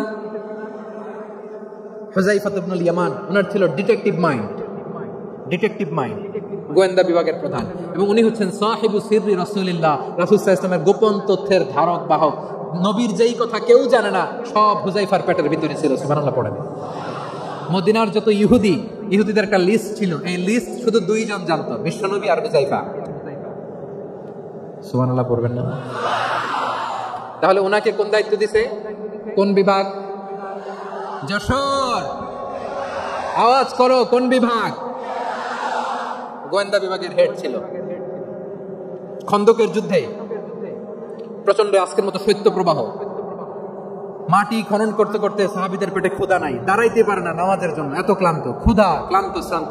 বিশ্বনবী বলেন, কে আছো এই কঠিন শীত, এই ভয় আর ক্ষুধার মধ্যেও খন্দকের পরীক্ষার টপকে শত্রু শিবিরে যে আমাকে তথ্য দিবা, কে আছো? কারো গায়ে শক্তিই নাই যে দাঁড়াবে, কেউ দাঁড়ায় না। বিশ্বনবী তখন নিজে হুযায়ফাকে ডাক দিলেন, হুযায়ফা, যে আমাকে আজকে শত্রু শিবিরের তথ্য এনে দিবে, সে জান্নাতে আমার মোরাফাকা, আমার সঙ্গী হবে। হুযায়ফা রাদিয়াল্লাহু ইবনুল ইয়ামান জীবনের ঝুঁকি নিয়ে এই ক্ষুধা, শৈত্য প্রবাহ, কোল্ড ওয়েভসকে উপেক্ষা করে পরীক্ষা টপকে শত্রু শিবিরে যে সবার কথাগুলো চুপে চুপে শুনে বিশ্বনবীর দরবারে এসে গোয়েন্দাদের মতো তথ্য সরবরাহ করেছে। বিশ্বনবীর গোয়েন্দা বিভাগের প্রধান হুযায়ফা ইবনুল ইয়ামান ইন্টেলিজেন্স বিভাগ চালাতেন। মুনাফিকদের নাম ওনার কাছে ছিল। মুআয ইবনে জাবাল মদিনা রাষ্ট্রের সবচেয়ে সিনিয়র আমলা ছিলেন। আমলাতন্ত্র চিনেন তো? প্রশাসনিক কাজ যারা চালায়, অ্যাডমিনিস্ট্রেশন বুঝেন না? The department of administration. মদিনার রাষ্ট্রের সিনিয়র আমলা মুআয ইবনে জাবাল মুতাখাসসিসুন ফিল হালাল ওয়াল হারাম, হালাল হারামের স্পেশালিস্ট ছিলেন। বিশ্বনবী উনাকে ইয়ামানের গভর্নর করে পাঠিয়েছেন। বলেছেন, ইন্নাকা তা'তি কওমান আহলা কিতাব, এমন গোষ্ঠীর কাছে যাবা ইহুদি নাসারা, আগে শাহাদা পড়লে এরপরে নামাজের দাওয়াত দিও, নামাজ পড়লে যাকাতের দাওয়াত দিও। গভর্নরের অ্যাটিটিউড যেমন থাকে তেমন অ্যাটিটিউড ধরে রেখো। সুবহানাল্লাহ পড়েন। তাহলে মুআয ইবনে জাবালকে দিয়ে বিশ্বনবী কবিতা লেখায় নাই, চিঠি লেখায় নাই, আজান দেওয়ায় নাই। সুবহানাল্লাহ পড়বেন না? সব শেষ সাহাবী বলি আবু হুরায়রা রাদিয়াল্লাহু তাআলা, নাম শুনছেন? বিড়ালের বাবা। কি করতেন? খালি হাদিস মুখস্থ করতেন। উনি বলতেন, আলজামু রাসূলুল্লাহ আলা মিলই বাতনি, আমার শুধু পেটের ক্ষুধার বন্দোবস্ত হইলে আমি নবীর সঙ্গ ছাড়তাম না। আমার আনসার সাহাবারা ক্ষেত খামারের কাজ করতো, আমার মুহাজির সাহাবারা ব্যবসা করতো, আর আমি নবীর সাথে সাথে থাকতাম। শুধু সকাল বিকাল দুই বেলা যদি আমার খাবারের বন্দোবস্ত হয়, আমি আর নবীর লক ছাড়ি না। সুবহানাল্লাহ কইবেন না? 5374টা হাদিস তিনি বর্ণনা করেছেন। সবচেয়ে বেশি হাদিস বর্ণনাকারী সাহাবী। হাদিস প্রিজার্ভেশনের কাজে বিশ্বনবী ওনাকে কাজে লাগিয়েছেন। উনি একদিন বলেন, ইয়া রাসূলুল্লাহ আসমাউ মিনকা কাসীরান ফালা আহফাজু, নবী অনেক কথা শুনি আমার মনে থাকে না। বিশ্বনবী বললেন, তাই? তুবসুত রিদাক, তোমার চাদরটা বিছাও। আবু হুরায়রা বিছালেন, বিশ্বনবী হাত বুলায় দিলেন, এরপর অনেক হাদিস বর্ণনা করলেন। আবু হুরায়রা বলে, তারপর থেকে বিশ্বনবী যাই বর্ণনা করে আমি শুনি আর একটাও ভুলি না। এখন সুবহানাল্লাহ। বিশ্বনবী ওনাকে হাদিস প্রিজার্ভেশন, নবীর যে লক্ষ্য হাদিস প্রিজার্ভেশনের এই দায়িত্ব দিয়েছেন সাইয়েদনা আবু হুরায়রা রাদিয়াল্লাহু তাআলা। প্রিয় ভাইরা, তাহলে 10 জন সাহাবীর কথা যে বললাম, আপনারা কি খেয়াল করেছেন কত বড় ট্যালেন্ট হান্টার, চৌকস ট্যালেন্ট হান্টার ছিল আমার নবী। এক একজনের এক এক ট্যালেন্ট এক এক কাজে অ্যাসাইন করেছেন, এক একজনকে এক এক দায়িত্ব দিয়েছেন, এক একজনের প্রতিভাকে এক একভাবে বিকশিত হওয়ার সুযোগ দিয়েছেন। আওয়াজ করে বলেন ঠিক কি না? এখন আমার পর্দার আড়ালে আমার মায়েরা বলবে, এতগুলো পুরুষ সাহাবীর কথা বললো, নারী সাহাবীরা কি কিছু করে নাই? হ্যাঁ, একজন নারী সাহাবীর কথা বলে মোনাজাত হবে, দোয়া ছাড়া কেউ যাব না। রুফাইদা আল আসলামিয়া রাদিয়াল্লাহু তাআলা আনহা, ওনার বাবার নাম সাআদ আল আসলামি। বিশ্বনবী কি খেয়াল করলেন দেখেন, সাআদ ছিল মদিনার বড় ডাক্তার। এই নারী সাহাবী রুফাইদা বাবার কাছ থেকে চিকিৎসা বিদ্যা শিখেছেন। যখন শিখছে, বিশ্বনবী দেখলেন আমার তো প্রতি সপ্তাহে সপ্তাহে যুদ্ধে আহত সাহাবীদের সেবা দিবে কে? বিশ্বনবী রুফাইদাকে বললেন, রুফাইদা তুমি মসজিদে নববীর পাশে একটা মেডিকেল ক্যাম্প করো। এই যে সাকিনা উদ্দিন মেডিকেলের আমার ছাত্রী বন্ধুরা, শুনে রাখো, তোমাদের আইকন হচ্ছে রুফাইদা আল আসলামিয়া। বিশ্বনবীর ডিরেকশন অনুযায়ী তিনি মসজিদে নববীর পাশে একটা মেডিকেল ক্যাম্প করলেন এবং আহত সাহাবাদের চিকিৎসা উনি ওনার টিম নিয়ে দিতেন। বিশ্বনবীর পরামর্শে উনি আনসারি এবং মুহাজির মহিলা সাহাবীদেরকে নিয়ে একটা স্পেশাল মেডিকেল টিম গঠন করলেন। খায়বার যুদ্ধে 7ম হিজরিতে যখন বিশ্বনবী যায়, উনি ওনার টিম নিয়ে আসলেন, বললেন, ইয়া রাসূলুল্লাহ, আমরা তো তলোয়ার চালাতে পারি না, আমরা তো তীর মারতে পারি না, আপনি যদি অনুমতি দেন খায়বার অভিযানে আমি আমার টিম নিয়ে মেডিকেল টিমের সেবাটা সার্ভিসটা দিতে চাই। পড়েন সুবহানাল্লাহ। বিশ্বনবী অনুমতি দিলেন, যুদ্ধ সাহাবীদের সাথে রুফাইদা আল আসলামিয়া উনিও মেডিকেল টিম নিয়ে অগ্রসর হলেন। খায়বারের প্রতিটা আহত ইনজুর্ড সাহাবী যারা ইনজুরি শিকার হয়েছেন, সবাই রুফাইদা আল আসলামিয়ার এই মেডিকেল ক্যাম্প থেকে চিকিৎসা সহায়তা পেয়েছেন। সুবহানাল্লাহ পড়েন। দেখেন কিভাবে বিশ্বনবী ট্যালেন্ট বাছাই করতেন, আপনি অবাক হবেন। বাহরাইনের মেডিকেল ইউনিভার্সিটিতে রুফাইদা আল আসলামিয়া মেডিকেল প্রাইজ অ্যাওয়ার্ড প্রতি বছর দেওয়া হয়। যদি 8 দিনের এই মেডিকেল আমার বোনেরা যদি জেনে থাকো জানো, না হলে নতুন করে জানো, সার্চ দিও, রুফাইদা আল আসলামিয়া মেডিকেল অ্যাওয়ার্ড বাহরাইনের ইউনিভার্সিটিতে দেওয়া হয়। প্রিয় ভাইয়েরা, তাহলে আলোচনার সামারি আমরা করি। বিশ্বনবী যার যেখানে ট্যালেন্ট তাকে ওইখানে কাজে লাগাতেন। আওয়াজ করে বলেন ঠিক কিনা? এবার একটা ইন্টারভিউ হবে, আওয়াজ করে বলেন, আবু মাহজুরাকে বিশ্বনবী কি বানাইছেন? হ্যাঁ, বলে গেছেন? সামনের চুলে হাত দিয়ে বিশ্বনবী কি সুন্দর গলায় আজান শিখালেন।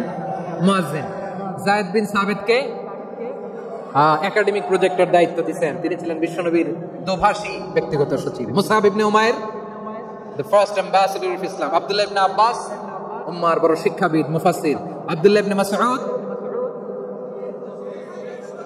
ইবনে মাসউদ ছিলেন জুরিস্ট। কি ছিলেন? জুরিস্ট ছিলেন, এই উম্মার সবচেয়ে বড় জুরিস্ট। খালিদ বিন ওয়ালিদ সেনাপ্রধান। হাসান বিন সাবিত ছিলেন বিশ্বনবীর সভাকবি। কি ছিলেন? বিশ্বনবীর সভাকবি ছিলেন। এরপরে হুযায়ফা ইবনুল ইয়ামান কি ছিলেন? গোয়েন্দা বিভাগের প্রধান। মুআয ইবনে জাবাল কি ছিলেন? সিনিয়র আমলা, ইয়ামানের গভর্নর। আবু হুরায়রা রাদিয়াল্লাহু তাআলা আনহু হাদিস প্রিজার্ভেশনের কাজ করেছেন। আর আমাদের রুফাইদা আল আসলামিয়া রাদিয়াল্লাহু তাআলা আনহা কি ছিলেন?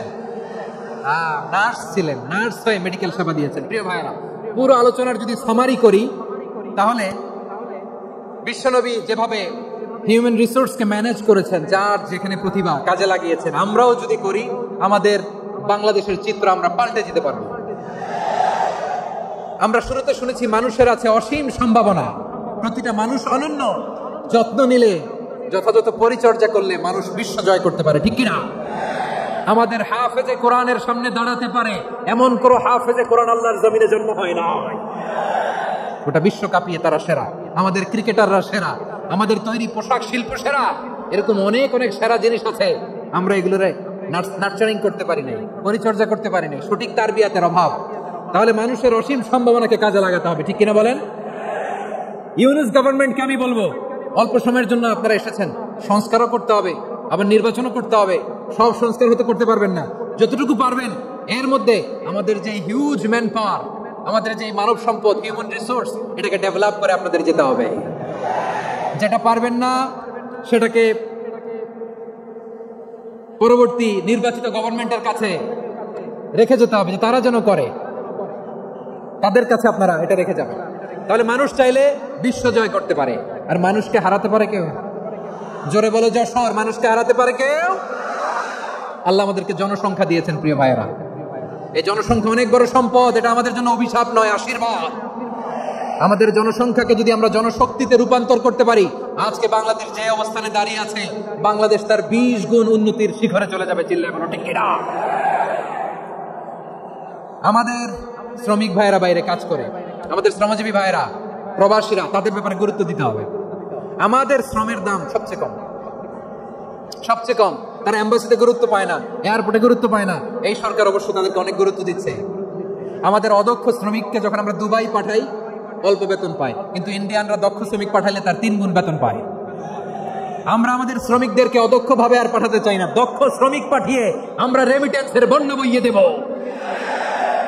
আমাদের শ্রমিকদের পাঠানো রেমিটেন্সের টাকায় সচল থাকে আমার দেশের অর্থনীতির চাকা। তাদেরকে সবচেয়ে গুরুত্ব দিতে হবে। আমরা পেয়েছি ফ্রিডম ফাইটার, মুক্তিযোদ্ধা, আর আমার প্রবাসী ভাইরা হচ্ছে রেমিটেন্স ফাইটার। জোরে বলো ঠিক কিনা? তাহলে আমাদের এই জনশক্তিকে জনসম্পদে ট্রান্সফর্ম করতে হবে, ঠিক কিনা বলেন?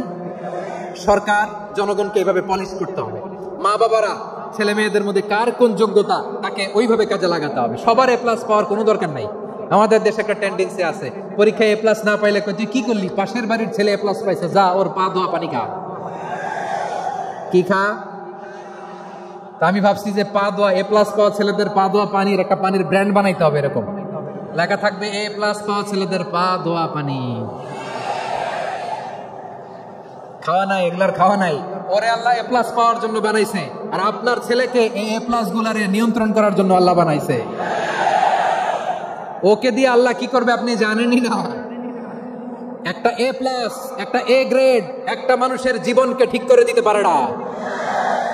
আপনার ছেলেকে আল্লাহ অন্যদিকে যোগ্যতা দিয়েছে। ওদের মনোবল ভাঙবেন না, খবরদার, খবরদার। ছেলে মেয়েদের মনোবল ভাঙবেন না। যাকে দিয়ে যেটা হবে তাকে দিয়ে সেটা করতে হবে, তার প্রতিভাকে সেভাবে কাজে লাগাতে হবে। তাহলে বাংলাদেশ, আমাদের এই জনসংখ্যা জনসম্পদে রূপান্তরিত হবে।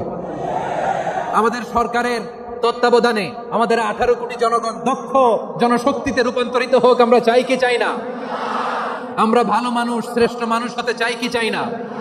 ওই জাপানিজদের মতো সৎ, ওই ইউরোপিয়ানদের মতো কালচার, আমাদেরকে আল্লাহ তাআলা কোরআন সুন্নাহ অনেক কিছু দিয়েছেন। যেহেতু বর্তমানে আমরা দেখছি তারা সৎ, তাদের মধ্যে ভ্যালিউ আছে, সেগুলো আমাদের মধ্যে আনার দরকার আছে না নাই? আর ইসলাম দিয়ে আমাদের জীবনকে সাজাতে হবে, ইসলাম দিয়ে আমার পরিবারকে সাজাতে হবে। ইসলাম থেকে, কোরআন থেকে প্রেসক্রিপশন না নিলে জীবন সুন্দর হবে না। কোরআন থেকে প্রেসক্রিপশন না নিলে সমাজ সুন্দর হবে না। কোরআনের প্রেসক্রিপশন না মানলে রাষ্ট্র সুন্দর হবে না। কোরআনের প্রেসক্রিপশন অ্যাপ্লাই না করলে শুধু দুর্নীতি দমন কমিশন দিয়ে দুর্নীতি বন্ধ করা যাবে না। এজন্য কোরআনের আইন আমরা চাই কি চাই না? প্রিয় ভাইয়েরা, হিউম্যান রিসোর্স ডেভেলপমেন্ট, মানব সম্পদের উন্নয়ন, আমাদের সরকার যেন এদিকে নজর দেয়। আমরা যেন এই ব্যাপারে যত্নবান হয়ে উঠি। যাকে আল্লাহ যে যোগ্যতা দিয়েছে, এই যোগ্যতা দিয়ে আমরা যেন ইসলামের জন্য, দেশের জন্য কাজ করি। আমরা যেন আমাদের স্কিল ডেভেলপ করি, আমাদের পটেনশিয়ালকে ডেভেলপ করি। মোরালিটি, ভ্যালিউজ নিয়ে শায়েখ আহমদুল্লাহ আলোচনা করেছেন, এগুলো দিয়ে যেন আমরা আমাদেরকে সাজাই।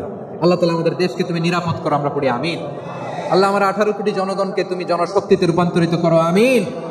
আল্লাহ আমরা হাতে হাত রেখে, কাঁধে কাঁধ মিলিয়ে, ভাইয়ে ভাইয়ে যেন এই দেশকে গড়তে পারি, আল্লাহ তুমি তৌফিক দান করো, আমরা পড়ি আমিন।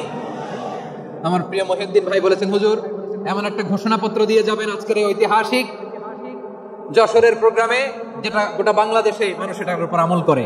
আমি যে কথাটা বলেছি এটাই, আসুন আমরা আমাদের জনসংখ্যাকে জনসম্পদে ট্রান্সফর্ম করি। আমাদের জনসংখ্যাকে আমরা যেন জনশক্তিতে রূপান্তরিত করি। জনসংখ্যাকে ট্রান্সফর্ম করে জনশক্তি দিয়ে আমরা যেন আগামীর বাংলাদেশ, স্বাধীন বাংলাদেশ 2.0 কে গড়ে তুলি। আল্লাহ তাআলা আমাদের সবাইকে কথাগুলো বোঝার, আমল করার তৌফিক দান করুন। এই জেনজি, ক্ষমা করে দিও আমাকে, অনেক ধমক দিছি, বকা দিছি। আল্লাহ তোমাদেরকে করুক, কবুল করুক, যশোরবাসীকে কবুল করুক, রাত দিনকে কবুল করুক, এই মেডিকেল কলেজকে কবুল করুক, ইসলামের জন্য বাদ ভাঙা এই জোয়ার এবং উচ্ছ্বাসকে আল্লাহ তাআলা কবুল করুক।